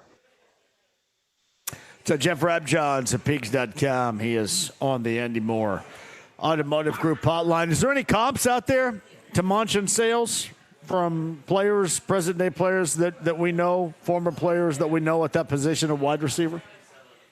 I've heard some people say Julio Jones. And the reason they say that, Monchen actually might be a little bigger. He's about 6'5". He's got legitimate explosion, both for, getting downfield, just being a defensive back, and also, in short spaces, being able to turn on a dime, being able to really attack leverage with explosion, get through guys. If you're trying to shade him with the safety, he can get the guy to bite left or bite right or wherever the guy is shading him, go at him and then cut off his shoulder. He's got the ability to turn short passes into long gains because he's got a big frame for a receiver. He can catch it, turn, break tackles. The ball may only be thrown 3, 4, 5 yards past the line of scrimmage. He can break one tackle, boom, he's got 10, 15 yards with ease. But Julio Jones isn't crazy, but obviously, Julio's done some amazing things in the NFL. So Monchen has a ways, a path to travel to get there. But he is a big-time mismatch. He really understands, route running. And again, he's an athlete horizontally and vertically. He's got speed. He's got short space quickness. He can go up in the air and go get passes. I watched him a little bit last year, and there were times even when the ball wasn't really on target. He can go up in the air and get it. He can kind of slow down, adjust. He can speed up. His catch radius is huge. And then even when he catches the ball, Gamby, when it's a little off, it looks like he's off balance. And all of a sudden he lands, and he's back on 2 feet, and it's like he's balanced again. I'm like, how exactly is that? So he's, people say freak athlete. For a wide receiver, he's pretty freaky as an athlete. Hey, Jeff, quickly before I let you go, away from this for a moment, what most interests you about what you're going to see from this team in defending its national championship? And I talked about this yesterday because I played a little hoop with Trace Jackson Davis and his dad Ray a couple of weeks back, and there's a lot of interest and excitement with Taven Jackson coming in with North Texas to start out the season. That's an interesting storyline, but where do you begin with this team as far as interest level is concerned in what you expect in IU and the football program trying to back up what it accomplished a year ago? You mean what am I? Yeah, where do we start? Is that first game with Taven? Is it just a particular position, a new face? What might that be? I actually think I'm most intrigued by the offensive line because I think the offensive line is absolutely elite. I think they might have a chance to run the ball better than people think. I think they can pass protect, possibly even better than last year, which is crazy to say because they were a finalist for the Joe Moore Award, best offensive line in the country. But I think with Carter Smith back, with guys who have given up 0 or less than 2% sacks on pass blocking reps, I think they might have a chance to have truly an elite offensive line, maybe the best in the country. I think there's a chance they could, you're going to throw it some because it's pretty, but I think they could have an elite offensive line. They're going to be good on defense again. They've got a good defensive line. I think the thing maybe you're most curious about, how good is the secondary going to be without D'Angelo Ponce, who's an All-American last year. But I think the thing that interests me is the offensive line. I think they're going to be able to pass protect, and I'm going to be curious if they have the ability to just say, you know what, we're up 2 scores. We're just going to grind out a 10, 12, 14-play drive and just run to keep the ball for 8 minutes. I think there's a potential that I think they have the potential to be able to do that. And if they can run it like that, and you got Josh Hoover, who led the nation in passing yards last year at TCU. You've got outstanding wide receivers already. So I think, to me, I'm most interested in can the offensive line absolutely, totally dominate. It shouldn't be lost on IU fans, too, that high school-wise, Brownsburg and LN, that is the first game of the season with Monchin Sales and Brandon Sharp should be outstanding. That's Jeff Rabjohns, who's going to have you covered from stem to stern on all this. Hey, pal, thanks for being so flexible on this busy Friday with me. I appreciate you more than you know. No problem, my brother. We will see you soon. You have a great weekend. You too. Jeff Rabjohns at Peaks.com right there. Monchin Sales. Yeah, that start of the season with Brownsburg and LN should be absolutely outstanding. So Alex and Chase Wilson is going to join us coming up on the other side. It's all us the rest of the way at District Tap. We're waiting on Cranfield to get here as well. So we're going to have some fun. We're just looking for you prior to the Storm and the Fever, just a block away at the Field House. The District Tap with Hurst and Lamontes. That's on a Friday. We're going to come back with you guys on the other side. 93.5 and 107.5 The Fan. Sit tight.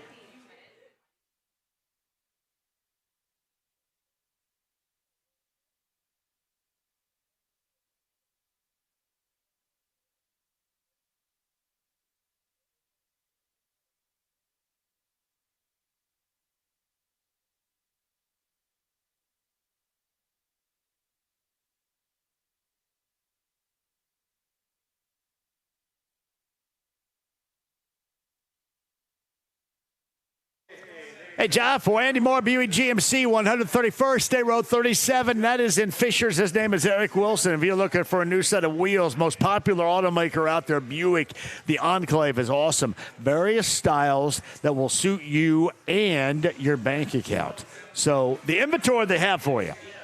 Service after the sale is unmatched, and the incentives to buy is going to save you money. Go for it right now. The Buick Enclave of my friend Eric Wilson and Indiana's best. Andy Moore, Buick GMC, 131st State Road 37 in Fishers.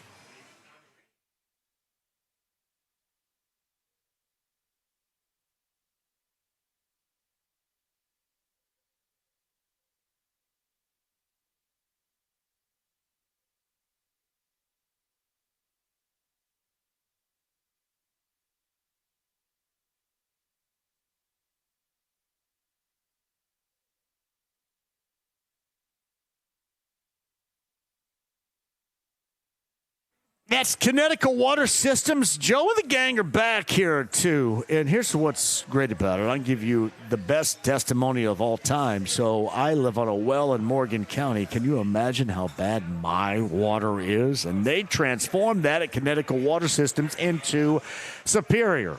Incredible water they can do. Think about what they can do for you. If you don't have Connecticut right now, you are missing out. Get that no-cost test from Joe and the gang at Connecticut Water Systems, Connecticut.com right now. Find out what they can do for you. No generic equipment. This is going to be customized system-wise for you with elite-level drinking water, bathing water, washing your clothes across the board. That's Connecticut Water Systems. Ask for my friend Joe and get that no-cost test. Do that today online, Connecticut.com.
The Ride with JMV. It's 106 miles to Chicago. We got a full tank of gas, half a pack of cigarettes. It's dark, and we're wearing sunglasses. Hit it.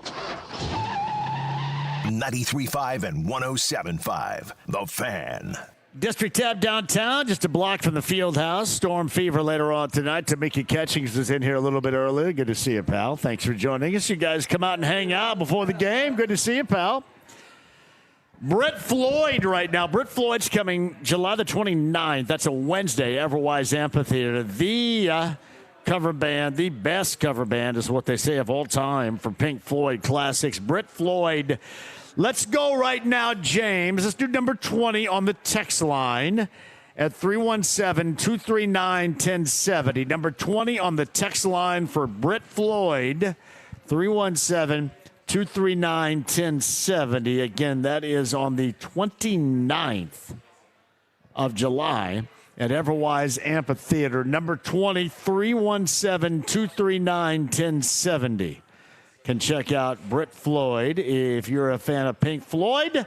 That is right up your alley. Alex and Chase are here. Have you guys big Pink Floyd fans? Yeah, you? I grew up. Yeah, I mean, it was one of the first vinyl records my dad had played so many years ago. Did you ever see them live? I never saw them live, but speaking of Everwise, I did get to see the Beach Boys, the Temptations play there. I remember that. I mean, that was a great show. I saw the Black Keys last August. Yeah, they're and here Gary tonight. Clark. Yeah. No, not the Black Keys. Yeah. The Black Crows. The Black Crows are Black here. Crows, yeah. That's the Robinson brothers and everybody's up at Whiskey Myers, I believe, up there right now. But that's where Melby went, he said. Oh, that's where he's going to see the Black Crows. He's going tonight? That is actually really good, though. The Black Crows are very fun in concert. But I will say, last August, the Black Keys from Akron, Ohio, absolutely outstanding. Yeah. Outstanding at Everwise. And I will tell you that Everwise is just a fantastic venue to see anything. Absolutely. Chase Wilson is here. How you doing, John? You doing okay? Doing all right. You sound a little bit withdrawn. Are you okay? It's been a long day. We had a We've been working deposition hard. today. You had a long deposition. Oh, man. That's why I was late. I wanted to come see you and Tamika. Was but it hard? I couldn't. Yeah, Was it difficult? It was a tough one. So Did you get it done okay? We sure did. That's well done. Tamika was awesome, by the way, too. Oh, she was fantastic. She really was. Yeah. You going to have an hour in you with us right here? Or you going... for sure. I got time for you, John. Yeah. I don't want to put you to sleep over there with my dialogue. I got to wake back up. We got a game to go to. Yeah. Oh, yeah. You got to go to a game coming up later on tonight. Back to back. You're going to go to both games tonight? Storm tonight, Liberty tomorrow night? No, not tomorrow night. Just tonight. What we got going on tomorrow night, Tomorrow Alex? night, we're going out to Lake Santee. Have you heard of this lake? It's on the way over to Cincinnati. Oh, that's that's where we're going to Lake Travis has been Santee there tomorrow. before. So what is this Lake Santee legend? Lake What's Santee, happening here? Well, it's just a family get-together, you know. Do they have fun? You can jump off of stuff and things there, too? Oh, dude, I'm too old to be jumping off Oh, of you jump anything. off of I can stuff. barely stand up, you know, much less jump off of anything. But my kids might jump off a few things. Lake Santee. Lake Santee. Where is this? Batesville, Brookville? Right? Batesville area? Greensburg, Batesville. It's basically between here and Cincinnati. Right. Yeah, about maybe an hour away, roughly. Right off 74. Is that? So is this? You get a boat? You get out there? Oh, what they got happens? a boat out there. They've even got they've got this big like playground with slides that go into the water and all big beach where all the kids go. And, Really? Yeah, almost like a big kind of water park kind of thing you see over at Indiana Beach or something like that. I gotcha. Yeah, I had no idea. Really cool. Travis has been to Lake Santee before. Big deals, huh? Yeah, that's awesome. Yeah, I've never been there. Yeah, I've been to Lake Monroe on a rope swing.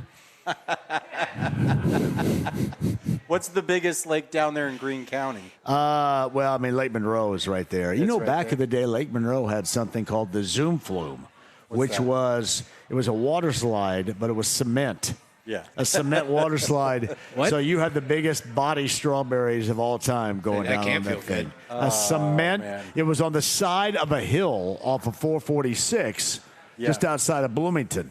And it was a straw. It was just a body strawberry going down there. Oh, but it was man. awesome. Talk about liability. Great for day. that Oh, I one. know, exactly. That's probably why they're closed. Yeah, probably why. Alex and Chase rejoin on the other side, 239-1070. You guys, we got calls. I want to remind you of why we're here as well with Alex coming up next, too. We got more for you. 5 o'clock hour. Damone a little bit earlier. Tamika Catchings was here. Pat Sullivan was here. Jeff Rabjohns as well. We want to see you, the District Tap downtown, 93.5, 107.5, The Fan.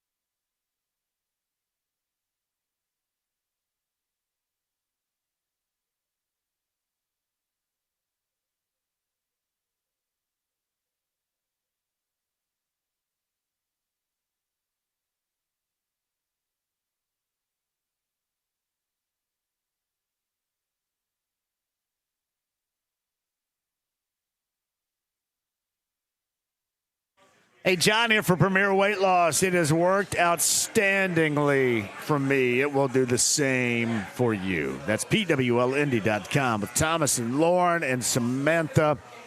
Just awesome. On a monthly basis, they make sure you maintain goal orientation, meaning you reach your goals you're looking for. No matter what you're thinking about losing, how much do you have to lose? How much do you want to lose? What is your goal? What is within reason? Do you want to do some things you no longer are able to do because of weight gain?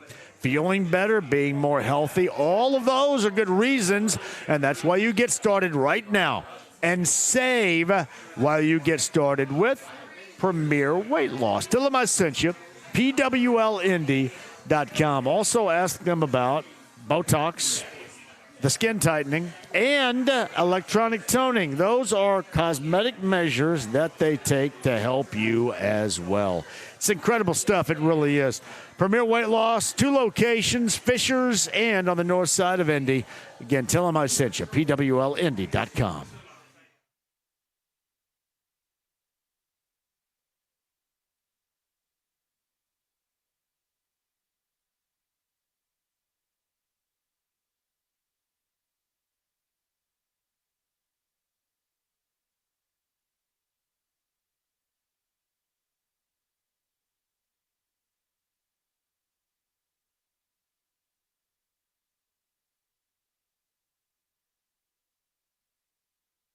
Oh, John for LD Smith Plumbing and Drains is 317-927-7186. You need a little drain clog situation right now.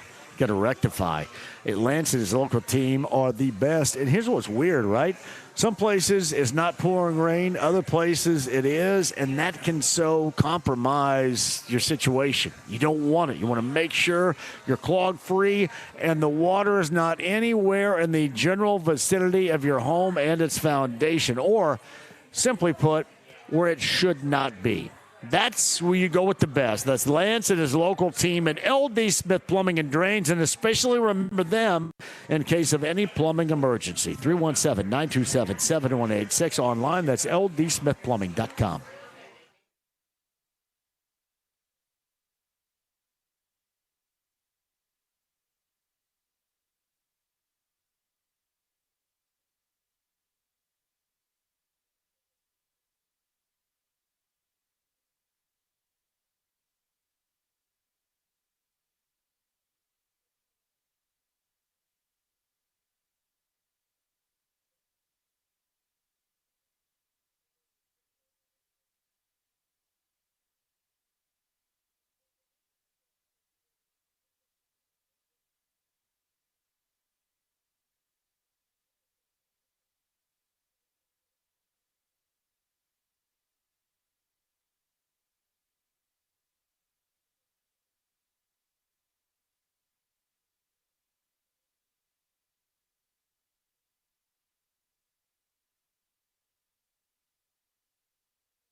The Ride with JMV. I am the cream, yeah.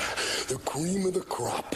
And there is no one that does it better. 93.5 and 107.5. The Fan. Hi, this is Robert Romanis, Mike Damone from Fast Times at Ridgemont High. And you are listening to JMV. Now you have the attitude.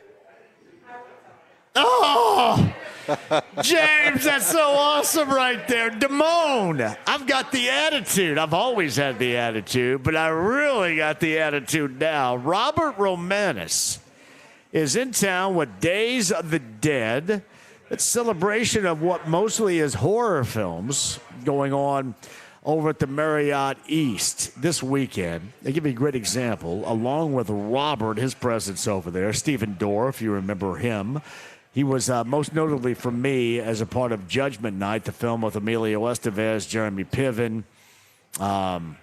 It was awesome. Back 1993, I think, for that. Also, Billy Zane is a part of that from Titanic fame. Just a number of people, a lot of former wrestlers, too, a lot of current wrestlers. But it is a good time. And then so I'm scrolling down. Like Zoe Bell, I think, is a part of it, too. Been in so many different Quentin Tarantino films. I'm scrolling down, and all of a sudden, there's Robert Romanis, Mike Damone. I think, man, now is the time to get Damone on. And he was so incredibly gracious with his time earlier today. If you've missed that conversation, we talked about everything, including the ad-libs of his character in Fast Times at Ridgemont High. And I've always had this question. I've always had the question of where did he actually live? All right, so it looked like he lived in an apartment when Linda graffitied his gremlin, but he also mentioned the reason why he couldn't take Stacy to the abortion clinic was because he was helping his father in the garage. At least that's what his mom said. So where did he live? And I asked him that. He said that he lived in an apartment, evidently with a garage. Is what he said. He lived with his parents in an apartment that had a garage. That's how he stated it. I had no idea. I don't know if he's making that up or not, but I absolutely loved it. He was celebrating his 70th birthday today. And again, James back at the studio can attest to this. He was incredibly gracious with his time. And he was awesome because he actually called back afterwards to make sure everything was okay. Robert Romanis, Days of the Dead. That is Mike Damone going on this weekend just on the Near East Side. That is I-70 and Shadeland at the Marriott East. Go out there and tell him that you heard him right here and give him a happy birthday from us as well. District Tap downtown. Hearst Lamontes brings us to you. Alex is here. Chase Wilson is finally in the house as well. We just need one more to make up the foursome right here, I guess, right? Where's Cranfill, the owner of the District Tap? 23 minutes out. 23 minutes out with Michael Cranfill, the owner of the District Tap. We should also mention that Tamika Catchings, the Hall of Famer, joined us earlier. That was absolutely awesome. We know the Fever played the Storm. They get the Liberty tomorrow, back-to-back for the Fever. Yep. You guys decided on the private room. That is well done right here, too. This has been outstanding, buddy. Thank you once again. The relationship we have and the fact you guys are with me the entire time, it absolutely makes my month. Thank you. Yeah, well, you know what? Time flies when you're having fun. It does, yeah. When I first came on here, I'd never done live radio before. I came on here, and those 3 hours, they just flew. Man. Fly by. They really They do. Yeah, yeah. And you do this all the time. How do you have this much energy? I will say this: I have endless energy. Even I look like complete crap hooping last night, but I did drive to Anderson, did a show, and then drove back. And that, well, I mean, and I always kind of try to finish what I start with that. Yeah. But I was circling the drain a little bit last night. I was, but it's just something that's kind of what I pride myself on, is going out. I have a lot of friends. I love making friends. I love hanging out with people, talking with people, meeting people. And I always do that with remarkable amounts of energy. And I've never been an energy sucker. I've always been an energy provider, and I want to spread that. And, man, I think that's what we all need to be about. Absolutely. There are way too many energy suckers out there, and I can't be around that. I just can't. Yeah, absolutely. What are some of your morning after routines? How do you get back into it? Like, have you seen that dose thing? Yeah. Yeah, we do that. Maybe a liquid IV or something. Right now, it just depends. This is bad. I'll take a handful of melatonin sometimes at night so I can sleep deep. Yeah. And sometimes I got to sleep through. My 80-year-old mom will call at 6:30 and ask me if she got me up. And I go, well, I'm not up yet. But I do get up kind of early. But I've been doing the B12 stuff a lot.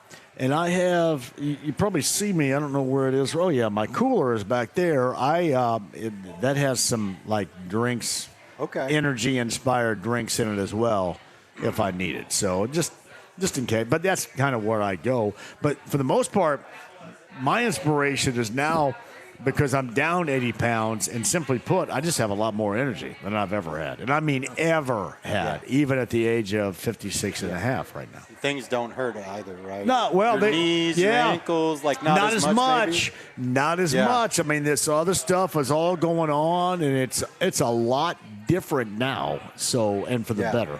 Yeah, and I mean, Chase will hear me walking down the hallway. It's like those old Rice Krispie commercials. Oh, yeah. Snap, crackle, pop. My everything is popping and snapping all the way down the hallway. I will still pop and snap, but I don't have the similar bad feeling as I used to have. So that is what is different, and I can go harder than I used to be able to go. In fact, I can go harder than I've ever been able to go now. So it is fun, and I want to maintain that as long as I possibly can, because the one thing that you've noticed in our relationship is I like to have a hell of a lot of fun. Yeah, I am always up for the party and up for the fun, so that's what we try to do. Meantime, you guys do a lot, and you got something going on right now that's incredibly special that we're going to maintain not just through today, but through the next week, too. Absolutely. Yeah, through the next week, we're doing a silent auction in support of the Indiana Fever Fund. The Indiana Fever Fund empowers the next generation through grants for local Indiana-based programs. And we're auctioning off a couple of signed jerseys. We've got some signed jerseys from Tamika Catchings. We've got some lower-level seats, which are just absolutely fantastic seats. You can find the link on our social media pages, on our Facebook and Instagram for Hearst Lamontes LLC. We are a local Indiana law firm.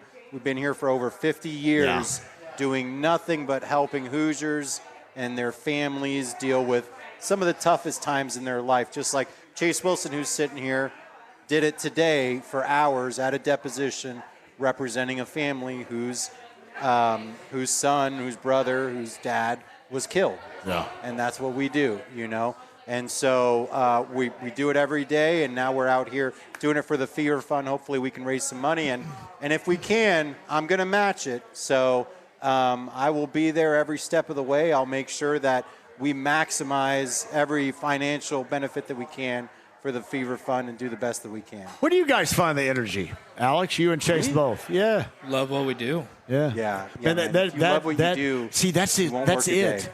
day. That is it. That's exactly how I feel. Mm-hmm. I don't know, and you guys probably feel the same way. I don't know. There's nothing else that I could do. Yeah. I mean, well, one, there's nothing else I'm qualified to do. But there's nothing else. There's nothing else that I could do outside of this, because you're so right. If you love what you do, you never work a day. And that has been magnified on what I do, and I'm assuming it's with you guys too. Yeah, absolutely. I mean, you put us in a setting like a courtroom setting where we love to be. Most people would be a mess. Most people don't look forward to that situation, but we love being in that setting. And most importantly, at the end of the day, for us, it's the people that we help. If we're able to bring some light to the darkness that they've had to deal with, then we've done our job. So that's really why we do what we do, is the people that we help day in and day out that call us with some of the worst and most stressful times in their life. Yeah. And we're there for them to help be that guiding light for them. Well, and it seems to me you guys really have to find something too, because you're dealing with, it is the lowest moment. The people you deal with, it is the worst time, the worst of times for them. That's every time for you. Exactly. And that takes, and you have to understand how much care you guys, Chase, have to put in to this too, because you know how much this matters to those that you're dealing with. Yeah, I mean, to do what we do well, you really have to care about the people you're representing. Yeah, I know that everybody at our firm does. Yeah. And I mean, at the end of the day, these people come to us because they've been treated unfairly. Right. And they just want someone to be fair with them. That concept of fairness, think about it, is a cornerstone of justice. It is a cornerstone of our justice system, is to find some level of fairness. And that's how we treat them from the moment they come in. And who the heck are we to not be fair to them the moment they come to us by charging more fees, by doing things that a lot of other firms, you will see them doing these things. So, for us, it's about the client. We've always been focused on the client and making sure that they're taken care of in, like you said, one of the darkest moments of their lives. Hurst Lamontes, that's Alex Lamontes right there. Chase Wilson is also with us. We're in the private room, the awesome room here at the District Tap. We're downtown Indy, which is a great place to post up prior to the Fever and the Storm game tonight, and then come out after they win, and then you got another one coming up tomorrow against the Liberty. This is centrally located and absolutely awesome. TVs everywhere, happy hour specials, damn good food, and Michael's going to join us a little bit later on to talk about that. Alex, if you would indulge, the Fever they've become such an incredible product, and not just locally, but certainly nationwide here. What got you guys into being a part of the Fever and backing the Fever in the fashion what you do? Chase, go ahead. It was his idea. Yeah, so I remember it was a couple years ago when the Fever we knew had the number one pick, and then Caitlin announced that she was coming out officially. I think we all knew she was coming out, but as soon as I saw that, I went to Alex and said, "Hey, this thing's about to blow up. If we can get involved early, we need to." And it's been fantastic since then. You got any other sound advice you want to hand out right there? That's fantastic. I don't think any as good as that. I need some. That is that, and it has blown up. I will say this: I don't know how they deal with it. I was telling Tamika that a little bit earlier, because it's one thing that I admire the most is that she, Caitlin, and that team is all about basketball, but there is so much non-basketball bull crap that I would guess they have to put up with if you just wake up in the morning and want to get on your phone and all of a sudden you got 9,000 different articles about stuff that's untrue and stupid and has nothing to do with basketball but is predicated around you. That would make it even more difficult, I think, to go about your daily routine to play basketball. I agree. I will say this. Since we started working with them a couple years ago before Caitlin, this team that they have built at the Fever has grown exponentially. Yeah. So they are putting the right people in the right place to be able to support all this kind of craziness that you're talking about, that comes along with that. I mean, look at this. Look at the practice facility here downtown. Yeah, it's unbelievable. Dude, I have never seen a piece of construction go up so quick. Yeah. I mean, they were like, they're putting that thing up fast, So they're really, I think they're doing everything they can to try to build that support network around her to help prop up what we basically have as an international superstar here. That may end up beating the building right here if it's not whatever the best building is right here. And I'm going to have to get you guys on the fact that on my road, on Banter Road, which is the dividing line between Johnson and Morgan County, there's a bridge that's had orange barrels out on the right side of it. If you're going southbound, on the right side of it, one lane for like the last year. Yeah. So I don't know if this thing ever is going to get that's going to be everything. There's going to be championships won and everything around here before that thing gets done. It takes stinking forever. Come on, I don't know if it's Morgan County or Johnson County, but can somebody get their asses in gear for me here a little bit? Maybe they don't know. I'm going to put you guys on that here pretty soon. I'm going to obtain your Yeah. backing. That's maybe not your forte here, but still. They need I'll to bring it treat up. that like that fever facility. Yes, exactly. Let's Get go it up. quick. Get it done. Go quick. Yeah, well, I mean, get it's it like up. a lot of the other construction products on the road that are just taking, these projects are taking forever. And you're right about that place going up in a snap right here. Yeah, and you know, those projects, by the way, you know, the longer they're up, the longer those workers are there. And those workers work in some of the most dangerous settings in the, Yes, in the they do. country. Yeah, they do. Yeah, so, you know, get them up, get it done, and then move on. I mean, there's plenty of things to be done. Certainly in Indianapolis, it's such an old town. Is your location still centralized here downtown? Yeah, we're right. We're a block away, man. We walked over here. We talked about this with Michael, I think, the last time, and I love what is going on downtown. And with what is going on downtown, we have to rework the image. And I'm talking about centralized. Yep. Centralized downtown, the image has to be reworked. And hopefully a lot of this will help with that in mind. Because I so much, Alex, want this to be as it was when it was growing in the 90s. It was the place to be. Everybody was having a good time. Oh, yeah. And sometimes that's not the case down here, and it needs to be again. Yeah, absolutely. I mean, I come downtown every day. I've been coming downtown since 2004. I have seen the evolution. I've seen it change. I've seen the ups. I've seen the downs. Yeah. I've seen the element that people talk about that's an unsavory, you know, kind of element. But you're absolutely right, man. I mean, there's a lot of things that could be done in the downtown Indianapolis area that I think they're in the process of doing, you know, to really just elevate it, because this is a sports town. It's a sports town. It's a convention town. Like, let's get people here to do conventions. Let's get sports events here.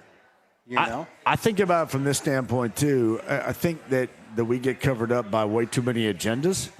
And I think everybody needs to be, this should be easy. Everybody should be on the same page. Everybody on the same page. And Brad Stevens used to say this all the time when he was at Butler. He said, you know, everybody has to be pushing in the same direction, from, you know, the people sweeping the floor and cleaning Hinkle Fieldhouse all the way up to Brad as the head coach then of the Dogs. And that's the same everywhere. And it's the same downtown. Everybody needs to be pushing in the same direction. And far too many times, you're agenda-driven or ridden in this case. Yeah. And that is why you find yourself kind of on that treadmill where if everybody would just understand, this is what is necessary, let's go to that direction. I know that me saying this is a lot easier than executing a plan like that, but it should be. It should be easy given the consequences. We're capable. Yeah, there's no question. At the end of the day, we are more way than too many capable smart of doing people out there. Yes, dude. If we can build and do the things that we do, we can certainly get everyone rowing in the right direction, in the same direction. Yeah, me obviously changing downtown for the better again, and coaching up the Fever and coaching up the Pacers and putting personnel on. I'm the knower of all right here, right? Yeah. And I'm qualified to do really nothing. As I mentioned a little bit earlier, that's Alex and Chase from Hearst Lamontes. They bring us to you today. We're downtown at the District Tap. You have time to join us before the Fever take on the Storm coming up later on tonight as well. Anything interest you about the summertime? The Fever they've been a nice respite. Now, when they win, they're nice. Like the other night wasn't so nice. But we're talking about a week and a half plus away from the Colts starting training camp. The Pacers are still a little bit further away. This has been kind of the slowest of the slow times around here recently. It has been. I'm interested in watching Daniel Jones. Me too. You know, this has been. And so are they. Yeah. This whole thing has been a very interesting development. I was listening this morning. They were talking about the LN recruit you were just mentioning. Yeah, Munchin Sales. Yeah. So, which was interesting, but I want to see what Daniel Jones can do. To me, the jury's still out. Right? Lawyer joke. Jury's still out on Daniel Jones. To me. Yeah, I don't know about you, Chase. No, I mean, I saw him last year, and I listened to your show quite a bit last year, John, and they went through that stretch where they were so good to begin the season, but they really hadn't played a real tough team other than than the Chargers. And I think I'd heard you mention that. And then he gets hurt, unfortunately, but They kind of come unwound against Pittsburgh, and then things, after he was compromised with injury, really went downhill. Yeah. I've said this about the Colts all along. I can understand why they believe in Jones, but I think they're also forced to believe in Jones and this product because when they made that deal for Sauce Gardner at the trade deadline last year, that kind of moved this thing forward where there was no turning back. Yep. You're believing in the moment, in the now, because you sacrificed a couple of first-rounders where you could not revamp and redo. So I don't know if you're more in belief of this product going into 2026 or just because you have to, considering the circumstances of there's really no optionality in it here. Right. That's it. Right. And I mean, speaking of options, I looked at, or I saw an article the other day talking about Richardson going to the Cowboys. Have you heard of this? I don't think he's not going to go anywhere. No. I don't think he's going to go anywhere because I don't think that they're going to peel him away from this particular team. Right? I don't think that I think they want to get something out of it, and nobody's willing to offer anything. So I think he'll be here. Here's what's funny. We find ourselves right now on a spot where he really doesn't matter. He doesn't matter. Like what you mentioned, the health of Daniel Jones, that's what matters. Alec Pierce coming back from his surgery, that's what matters. But here's the thing that matters the most. Because you have a secondary where you put a lot of money into, a lot of time and effort into. You have to find somebody that is able to help out that secondary and be the edge rusher. Like Leatu Latu is the biggest player, I think, in all of this. And, again, so much of it does revolve around health, which is within question, and when you're able to come back. But when you consider the first 4 games of the season, and you're going to see 2 of the top 7 quarterbacks in the NFL, and then I think you go off and you get to Jaden Daniels in London, I think, in early October as well, right? So you got 4 of those, too, as Cam tells me right here. That's going to tell the tale of tape. We're going to see it early and without any sort of consistent pressure. Remember, Chris Ballard suggested that when they drafted Leatu Latu, he was the best defensive player in the draft. He's got to be that. Because they don't have that. They haven't had that since Robert Mathis. They've been searching for that. That has to happen. There are a lot of have-tos in sports. That is an absolute. Yeah. Yeah, I was listening to this show the other day. Someone said he needs 10 sacks on the season. Yeah, double digits without a doubt. He has to have 10 sacks. I think the last double-digit sacker was like Justin Houston, who was 105 years old. And then going back to that, it was Eric Walden, who just kind of ran into them. These guys are not sack people, at least at the moment. Houston was once upon a time.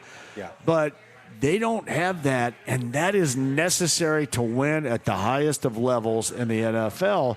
Even if you have a secondary that you put a great deal of stock in, when you have Mooney Ward, when you have Sauce Gardner, you expect a lot out of them. But you have to have edge rushing pressure. Yeah. You just do. You got to put pressure on the quarterback. Hey, one more time, we got to take a break here. Remind people how they can get involved.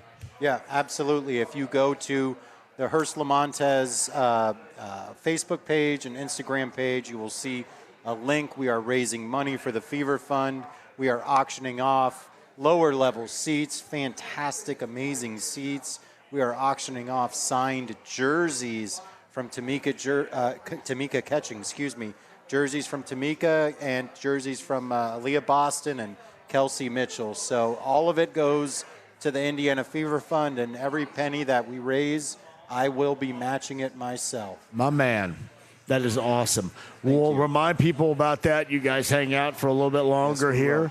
I think we're going to have a Cranfill. I hope so. I can't see because last time he just kind of pulled up and parked right here. He has a parking garage underneath this. I'm sure he does. I saw him pull up in his Range Rover. He's got a little bit of everything. Yeah. He pulled up in that range and pulled up, down. He also has 2 good spots. He does. He's done a great. Cholita's really good. Have you tried Cholita? I have not yet. That's in Broad Ripple, right? Excellent tacos at Cholita. Oh, okay. I was not far from that. That's not exactly on my dietary menu right now, but I could probably work around that. So I might do it. They might have some healthy tacos there for you. We'll join the guys on the other side, too. Hopefully, Mike will be here as well. Again, you got the Storm and the Fever tonight. You got the Liberty and the Fever tomorrow night. And if you've missed the show so far, you have missed a lot. Jeff Rob Johns, Monchon Sales out of LN, has decided his college of choice is IU. Kurt Signetti, the football program, the defending national champions. We talked to Jeff about that a little bit earlier as well. Pat Sullivan, Sullivan Hardware and Garden. Tamika Catchings, the Hall of Famer, was here from the Fever. That was fantastic. And Robert Romanis, Mike Damone from Fast Times at Ridgemont High. Days of the Dead this weekend, Marriott East Side. You can go over there. And by the way, wish him a happy birthday because Mike Damone, Robert Romanis, is celebrating his 70th birthday here in Indianapolis. Marriott East this weekend is called Days of the Dead. Quick break. We'll come back with you guys on the other side. Garth Brooks tickets as well. You guys sit tight for your chance to win those with 93.5 and 107.5 The Fan. Here's a weather update.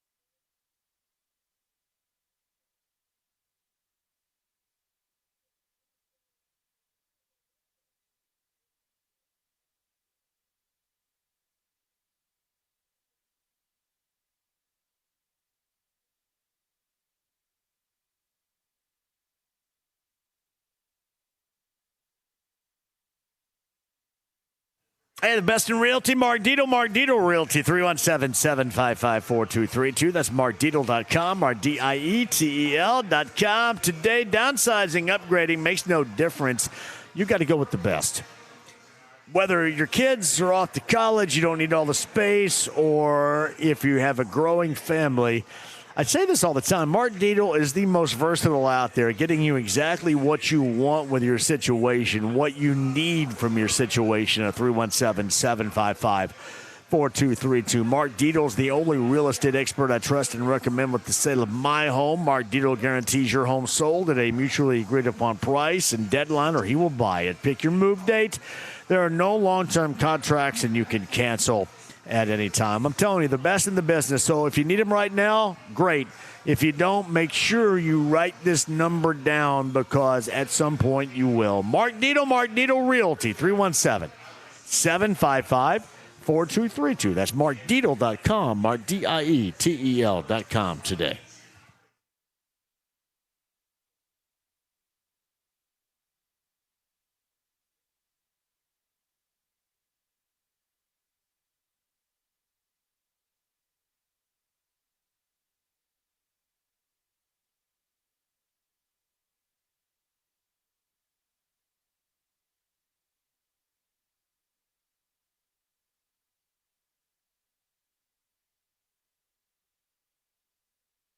It is Connecticut Water Systems, the absolute best out there. I use this as the most grand of testimonials here. Here's why. Because my water is absolutely awful. Could you imagine living on a well in Morgan County for just one moment? And I'm looking for this incredible water to drink, to bathe, to wash clothes. That's what Connecticut has done for me. That's Joe and the gang at Connecticut Water System designing a non-generic, custom-built system just for me. But you got to start with the no-cost test to find out what they can do. You're going to love it, too. I promise. If you don't have Connecticut, you don't have the best. Tell Joe that I sent you. Get that no-cost test today at Connecticut.com. Tell him I sent you.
The Ride with JMV. Pay him.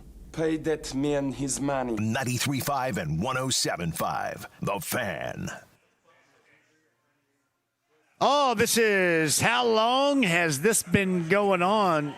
Did you guys know we have a Yacht Rock weekend on B105.7 this weekend? So I'll be doing a lot of smooth Yacht Rock coming up tomorrow night. Robert Romana celebrating his 70th birthday. He's Mike Damone from Fast Times at Ridgemont High. Days of the Dead, that is going to be over at the Marriott East Side this weekend. Go tell him that you heard him right here. I know my friend Mark Rader is going to go there and check him out too, but he was spectacular. Tamika Catchings, the Hall of Famer, here a little bit earlier too. Hurst Lamontes brings us to you from the District Tap downtown, just a block from the field house, with the Storm and the Fever coming up later on tonight, the Liberty and the Fever tomorrow. And there's a lot of the conversation that maybe you need it on this Friday. We'll start right here, too. Jeff Rabjohns at Peaks.com, Marshawn Sales decided he was going to be at Indiana Hoosier a little bit earlier today. We talked to Jeff about that impact with the Hoosier team. Podcast 1075thefan.com with the aforementioned guests. But we have Alex, we have Chase from Hurst Lamontes with us. We just don't have Cranfield just yet, do we? No. I'm looking out here for him to pull into the parking garage stat. Exactly. I mean, I figured Coming in hot. Listening. I figured he'd be listening. Coming in hot. And running in here. I will tell you guys, what he has done here on the north side, exceptional. Yeah, and first of all, let's not blow his head up too much, okay? We try not to. Because I've known the guy for 25 plus years. So. Did you guys go to Hanover? You went to Hanover together? Hanover together. He had a big head when he showed up his freshman year. I bet. At 18 years old. Yeah. So, yeah. But, no, he really has. They have great food here, man. I will say the buffalo chicken wrap, in my opinion, the best in the city. Right. Good stuff. So it really is great food. So excellent atmosphere. It is literally packed out there. There is not an empty seat in the entire restaurant. The Fever jerseys, the Caitlin Clark effect is amazing. Right. It's like every jersey out there is a 22. Right. Yeah. Or an Everyone. Iowa jersey. Yeah. How much money has Iowa made off of their merch sales? How hard do you think that would be dealing with her and her notoriety across the board? If you're the Fever or the WNBA, because I will oftentimes say how easy that I think that it is, but I'm sure that it's not as easy as I suggest. Here's what I'll tell you. I've met her a couple times at Fever fundraisers for the Fever Fund, reason why we're here. And so she is super down to earth. Really, really nice person. Last time I met her, she was giving Lexi something about wearing a bathing suit on Instagram or something, talking about more basketball ladies and stuff like that. Like she was really, really great to meet. But I do think that eventually, like we talked about earlier, they have to start to put a team around her. I think she's put a team around herself.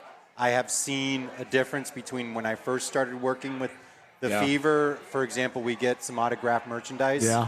Getting it back then versus getting it now is a totally different story. There's no There's doubt. more layers for me to go through. Tell me about it. Yeah. I talk about this all the time. You know what I mean? Yeah. And so it's always like we got to talk to her team to see about what she's able to do. And so, and I get it. I mean, she's a huge superstar now, and the reality is that she brings a lot to, frankly, any place she goes to. If you see the way they travel, you've seen it. Oh, it's insane. There's Iowa jerseys in Atlanta, in Chicago. They upgrade the facilities. You go from an average arena to an NBA arena whenever she comes in town. But I think that out there, we're in a private room at the District Tap, by the way, right now. But if you go out there, Caitlin Clark jerseys, that's all there are. Everywhere. Everybody's rocking them there. They're Hey, everywhere. by the way, you mentioned this. Somebody chimed in, too, at 317-239-1070. Shout out to Shield Sexton, best GC, general contractor in the state. They're building the Fever facility. Oh, That's yeah. what you referenced a little bit earlier. Yeah. So yeah. Well, I've got a brother-in-law who actually had a family member worked there at that company. It's a big local Indiana company. It is, yeah. And from my understanding is they do a lot to try to keep. Actually, I know their lawyer that works there is Judge Altice's wife. Yeah. Yeah, and she's an amazing person. Yeah. So they, look they who's coming really- over here. Oh, we have a Let's see what you birthday Do you girl. mind? Come on over. Is it your birthday? All right, come on. Put this on. Can you put this on really quick? Hold on. Is it okay? Is it okay? Okay, I want to make sure it's okay. So, what is your name? Claire, Claire. How old are you? 9. Claire. Claire, you're so awesome. So, today's your birthday. Mm-hmm. You're 9 years of age. Is this your birthday gift going to the Fever game? One of them. What else did you get, Claire? I got slime. Slime. Oh. I got a tab of squishy making kit. I got squishies. I also got a volleyball. You did a lot of stuff. Are you a volleyball or a basketball player, Claire?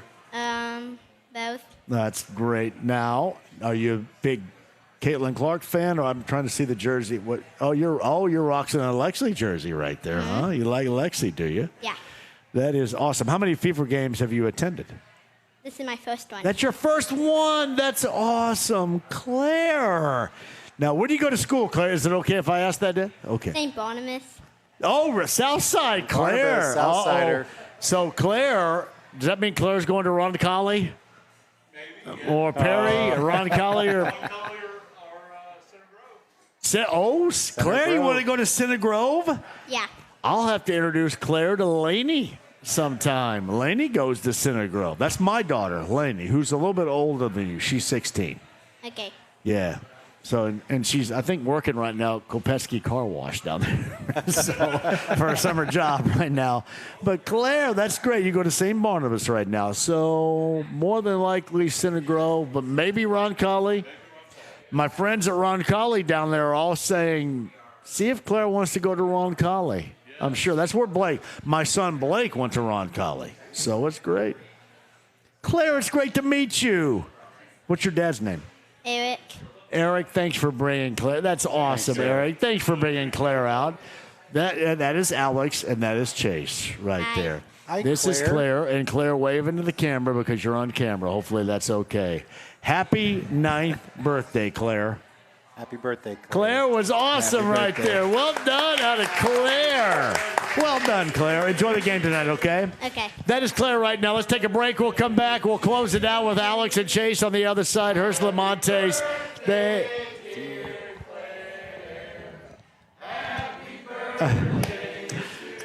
Happy birthday, Claire. James, take us to a break. We're live in the District Tab, 93.5, 107.5 The Fan.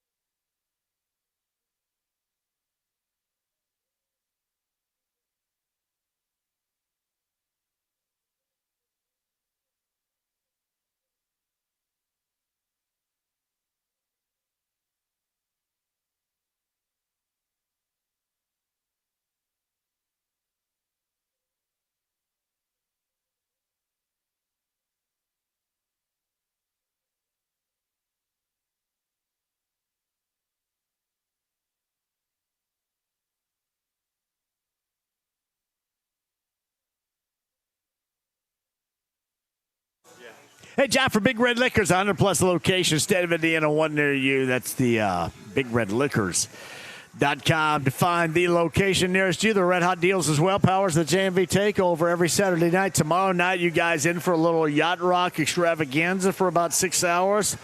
Yeah, me too. Big Red Liquors powers the JMV Takeover with great deals. I'm going to start with Michelob Ultra right now, the Superior Light Beer. I'm rocking that. They've got great deals on that.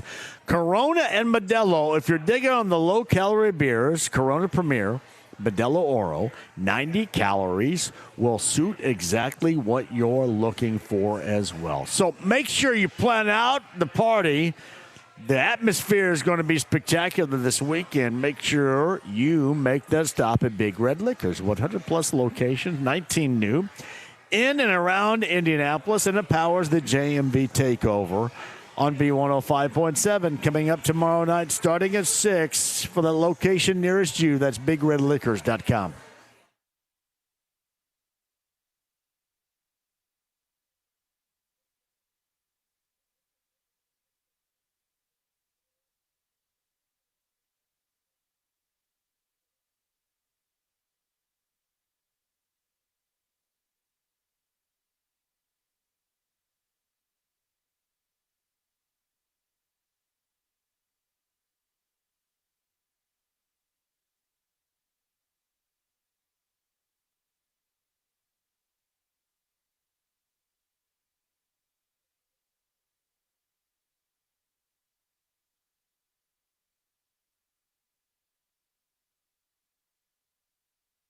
So, if you're considering buying a watch, you need to know one name. That's Moyer Fine Jewelers. Dan Moyer and Moyer Fine Jewelers in Carmel. JMV here from Moyer Fine Jewelers with hundreds for you watch-wise to choose from. If you're starting around, maybe starting your collection, maybe something you like around $700 or going with an iconic piece.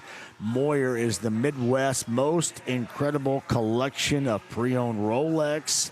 If you're building that collection, Moyer is the place to go. If you're shopping for the luxury watch in Indiana, you've got options, but really there's only one choice. That's Moyer Fine Jewelers in Carmel, the watch store with luxury brands like Omega, Breitling, Grand Seiko, Hublot, boutique brands like Fears, Nevada Grinchen, Krone Swiss, and the Midwest's most impressive selection of pre-owned Rolex. All right there for you.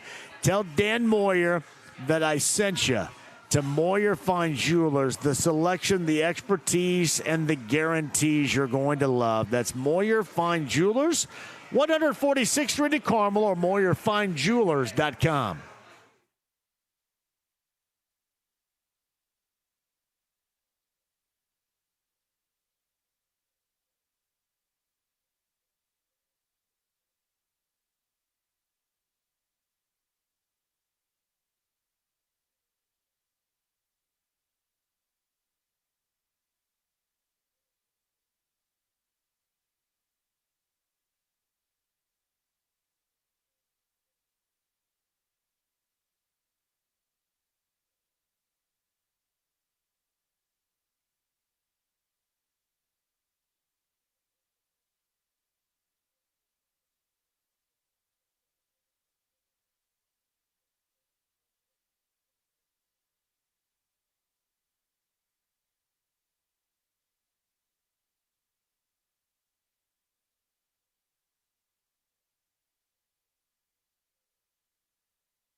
The Ride with JMV. Now you listen here. He's not the Messiah. He's a very naughty boy. Now go away. 93.5 and 107.5. The Fan. All right, everybody, go at it right now. Garth Brooks has got back-to-back dates coming up in August right down the street at Cambridge Fieldhouse. James, what's a good number right here? We're going to make people work for it? What are you thinking? I mean, we've cleared 70 both times that I've done it this week, so I'd say let's do 60. Number 60 on the text line at 317-239-1070, and I want to see that thing working. I want to see it humming. I want to see a slot machine of people. Because as I've said, this is much more of a gauge than those bullcrap Nielsen ratings right here. So let's see it. I see you guys working.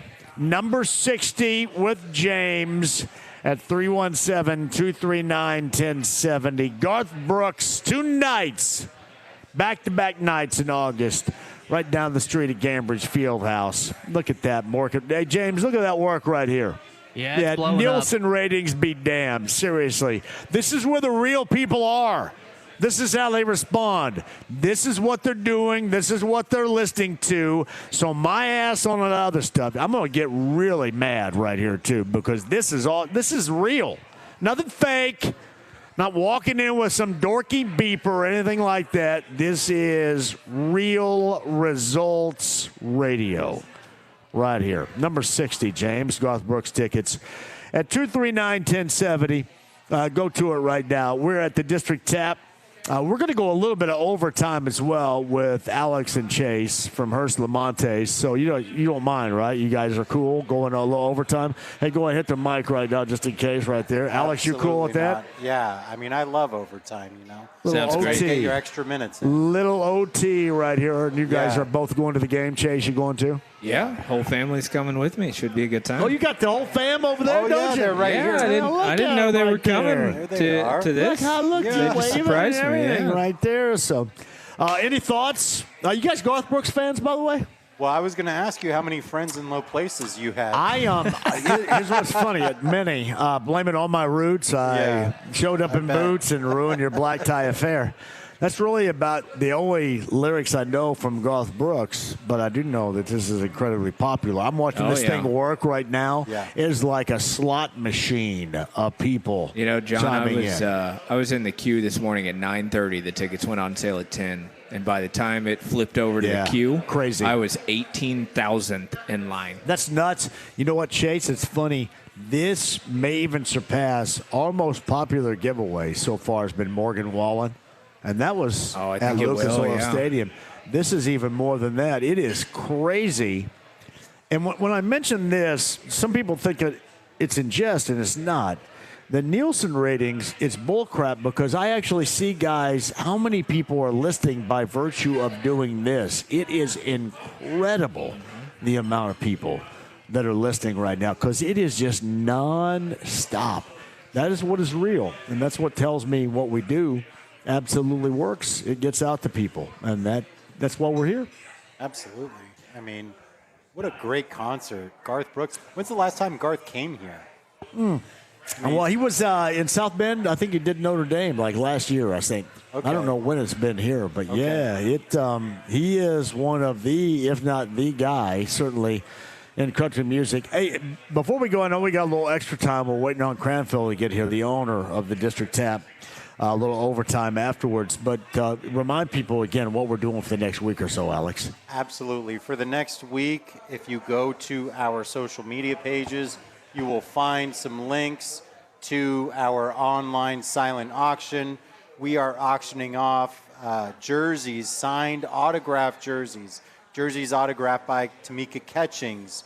Jerseys autographed by Kelsey Mitchell and Aaliyah Boston, as well as some ticket packages for lower level seats.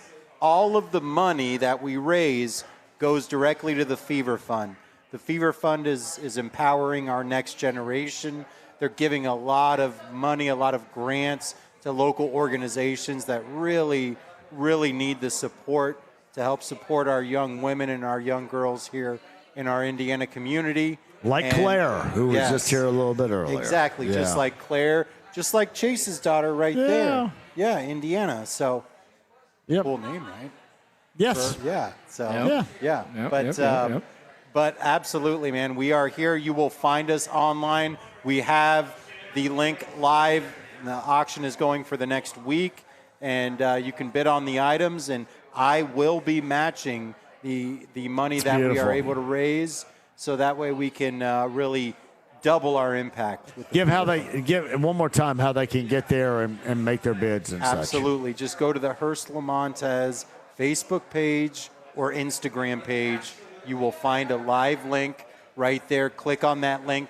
It will take you to a Give Butter website where you can see all the items that we're going to be auctioning off. So you're going to match what is raised, right? And I have no idea what that amount is. Well, the more important question is can I bid on these things and increase the price? Yeah, Raise the bar on that, Yeah. Chase Wilson Yeah. right there. Right? That is Yeah. well done. It's not enough that I pay him. No right? doubt. Hey, you know what? If I can raise money You knew what you were and try to getting win a into when jersey, you hired the dude. Oh, man. Yeah. Yeah. You Know know? what you're getting into.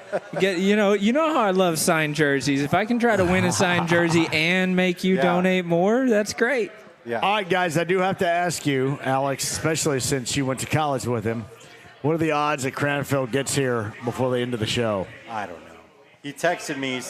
He said, I'm 10 minutes out, and my response was, the show is over in 10 minutes. Come on. Now, what? Yeah. 10 minutes out That is was far. like 8 minutes ago. He said, "I'm 10 he should be like pulling up here pretty soon then.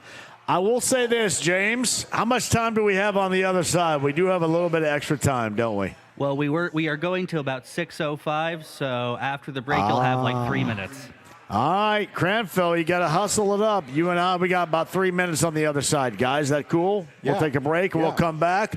A little OT for the show. The District Tap, Hearst and Lamontes, what has been an outstanding day. Robert Romanus, Mike Damone, Days of the Dead this weekend. Marietta East, you can check him out. He's got a birthday. He was awesome. Podcast 1075, thefan.com. Hall of Famer Tamika Catchings was here. Jeff Rabjohns, Manchin Sales from LN going to IU, the best wide receiver in the country in high school.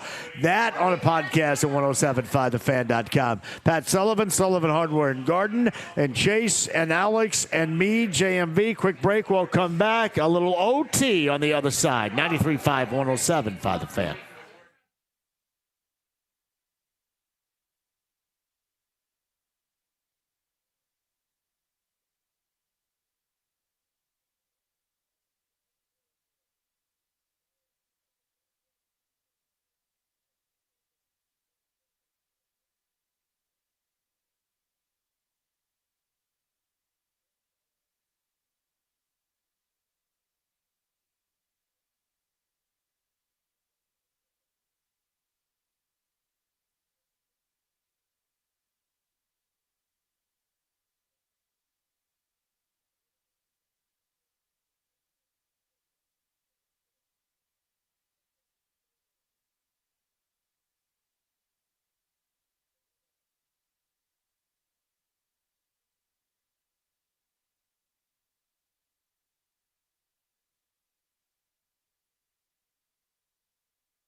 The Ride with JMV. Well, we're waiting.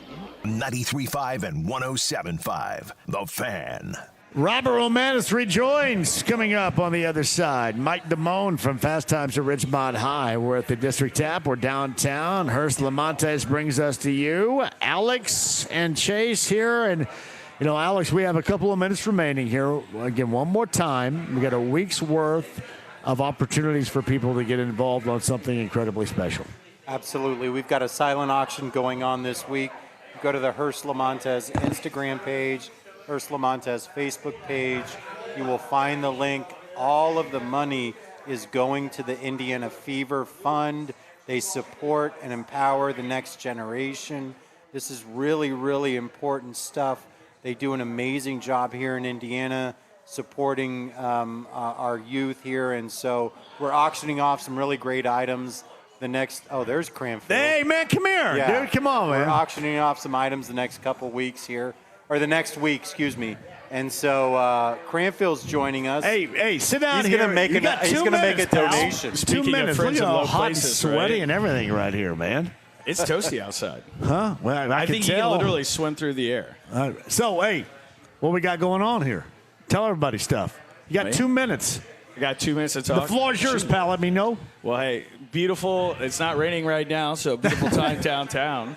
I'll tell you what I'm excited for. I'm going to go see the Mellencamp show tomorrow night. Oh, yes, you are, aren't you? You going to that? Shout out to Mike Wanchik. I got to do JMV Takeover. Oh, okay. Mike Wanchik, friend of the show, longtime go. Mellencamp guy. Mike Wanchik. So that is tomorrow night. So I'm looking forward to that. That should be good. I've seen the set list. Have you seen the set list? I have not. There's no You Rudy share that Toot with me? Toot and no play guitar. I thought there'd be play guitar on that, but there's not. It's supposed to be as great as hits. How many hits does he have? A bunch. And Like- yeah, there's a got like lot. 120 The number album ones that or has the something most like that. representation is from 1983. Even more, I think maybe one more than Scarecrow. At least from what I have witnessed from the set list. Hey, tell everybody about the place here, downtown, District Tap, Northside, Clearwater Crossing. Tell them, Michael. Hey, absolutely. Crafts, cocktails, damn good food, we like to say. And, it's a great place to go before the game. North Side, if you're in town, Keystone at the Crossing. It's a great location for everyone. As a matter of fact, we've been busy all summer long with everything going up at Grand Park. Man, we've got just so many teams in town from Grand Park, keeping us busy all summer long. Thank you, my brother. I appreciate you. Wish you got to get. Hey, Alex. That was the old Chase. Music Mill location? Yeah, That was a Music it Mill. is, yeah. Everything used to die there, dude, and you're keeping it alive. I love to see that. Guys, love you, fellas. Thank you for everything. Thanks. All right, to Robert Romanus a little bit earlier, Days of the Dead, East Side, Marriott, James, great job out of you, Cam. Thank you, Chris Hamber, too. Here's Damone. But on the Andy Moore Automotive Group hotline, he is also in town this weekend. Days of the Dead is at the Marriott out on the east side, and he has, the fortune of being a part of one of the more iconic roles, especially if you're a member like me of Generation X. From Fast Times at Ridgemont High, he was Mike Damone. The actor Robert Romanus does a lot of other stuff, too, I'm sure we'll get to, but certainly we'll focus in on that role back in 1982, and he joins us now. Hey, Robert, thank you so much for the time. How are you, pal? Oh, pretty good. How you doing? It is great to hear your voice, and I know that you're speaking to a lot of people just like me that are members of Generation X. Did you think when you were filming this that it would stand the test of time and be such an iconic role that really is passed along from generation to generation? Well, no, I didn't. In fact, I don't think anybody did. I thought it was just going to be another summer movie like, Porky's or something. And but who knew that 40-something years later I'd still be talking about it. It is amazing, too. I always wondered this. I think you were 26 years old when you filmed this back in 1982. Was there thoughts from the director, Amy Heckerling, or even the screenwriter, Cameron Crowe, that you might have been too old at the time for the role, or was there ever any doubt about it? Well, my very first day that I auditioned, Amy Heckerling, the director, looked at me and said, "Don't cut your hair." And then for the next 6 weeks, I kept going back like once a week and auditioning or reading every scene in the script. And finally, Amy brought me to makeup and hair and wardrobe, and I went back in and read and did improvs. And finally, I think it was the producer, Art Linson, who thought maybe I was too old. And they sort of had that little struggle between Amy and Art. And finally, on the maybe sixth and final audition, I looked at him and said, you know, I really love the role. I think I could do a nice job, but I'm not coming back for you again.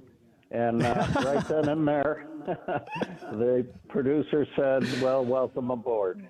Not a lot of actors draw the line in the sand. That is well done for you right there. He is Robert Romanus. He's in town this weekend. Days of the Dead is out at the Marriott East. And by the way, we should also say that today, I believe, Robert, is your birthday, is it not? Yeah, yes, it is.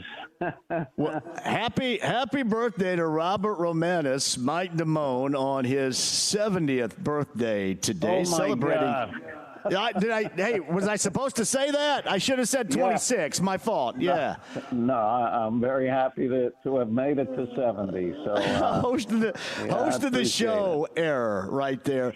I did want to ask you about this. One of the more endearing qualities of this film certainly is all the quotables, and I'm curious about the ad-libbing.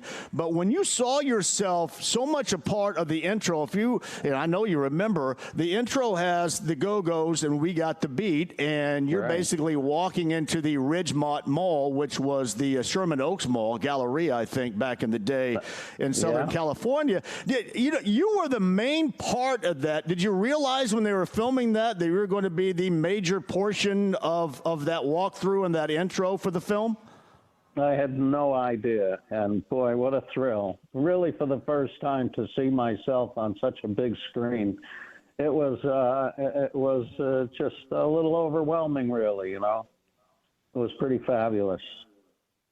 Also, 2 Oscar Award winners in this cast. Sean Penn. 3. Who? I'm missing a third. Who's the third? Sean Penn, Forrest Whitaker, and? Nick Cage. Oh, yeah, I forgot about it. Nicholas Coppola. Then yeah, exactly. Nicolas Cage now. Yeah. That's an unbelievable cast. And I can't even go over how many Emmy Award winners you guys had as a part of that as well. How often did you find yourself near or on the set when Sean Penn was out there or when Forrest Whitaker was out there? Obviously, when you were selling, when you met his little brother about the Earth, Wind, and Fire tickets, that was a scene with Forrest Whitaker. But how often did you find yourself on the set with those iconic actors? Well, to be honest with you, when I wasn't working, I would always go to the set, and I would see, like, Sean working, and I would think to myself, oh, boy, this guy is amazing. I have got to go home and do more homework. And it really was inspiring. I would go down all the time and watch them work. I just loved being on the set. And, you know, there were no really big egos at the time. Everybody was just sort of getting started, and it was just fun to be around and to watch these young actors who are all so good, you know. Was Sean Penn like Spicoli when the cameras are off? Did he get into that role and stay into that role? He did, yeah. He would be Spicoli through the whole thing until the very final day when he wrapped, and then he showed up as Sean Penn. That is pretty awesome. Very different person.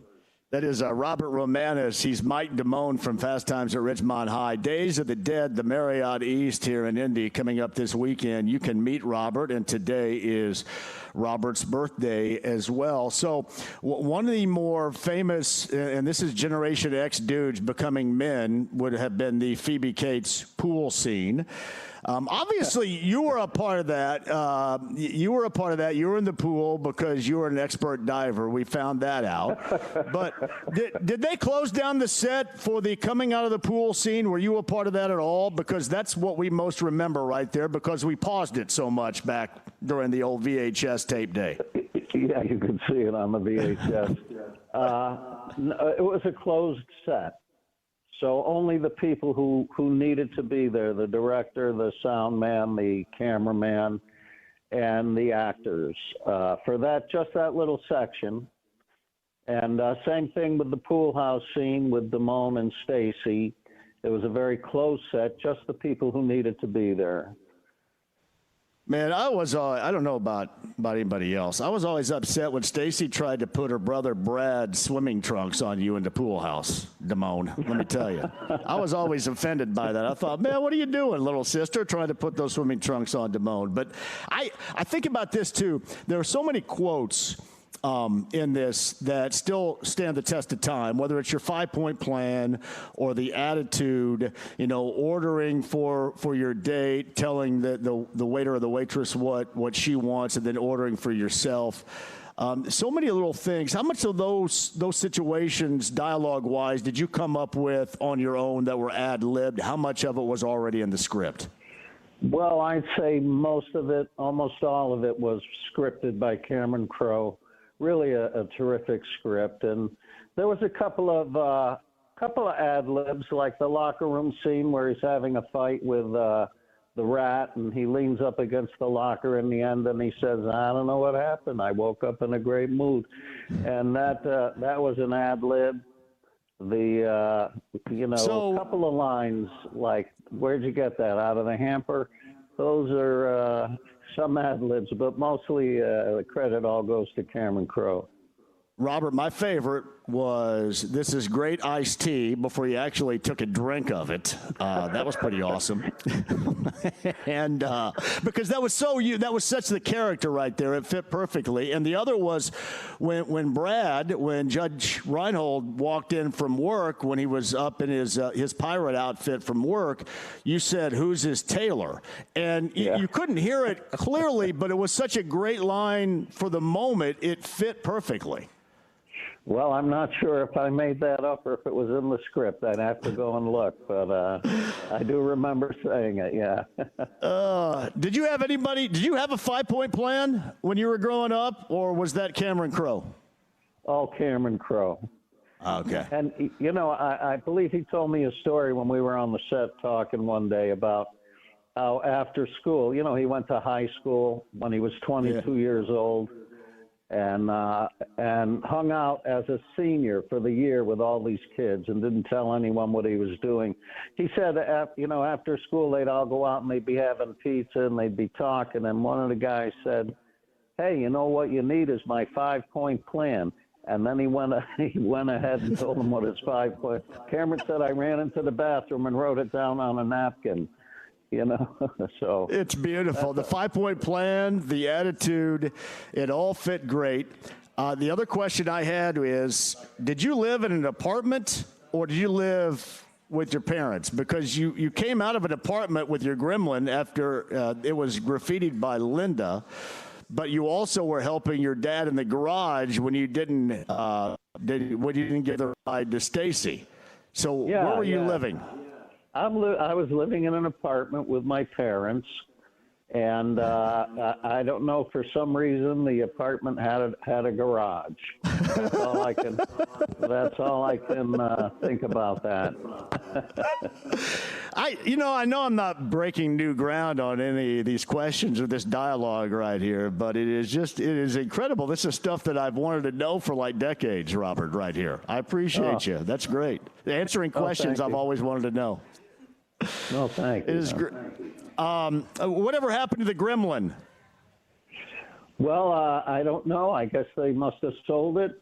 And I have a little toy gremlin that I wrote "little prick" on the side. And that's about it. Now, what about the keyboard scarf, which also is immortalized as fashion from that film? What happened to that? Well, I still have that. I have it with me today. That scarf was created by a friend of mine, Eddie David, who was an entrepreneur, and that was the prototype. And he showed it to me, and I said, "Give it to me, and I'll wear it in the movie." And I did, and years later he ended up selling that company and everything. But that was basically the very first piano scarf that they made. Well, you and the others and the whole Pat Benatar look and all that for those moments, that helped set a tone for fashion during that time in the 1980s. And that's how you've got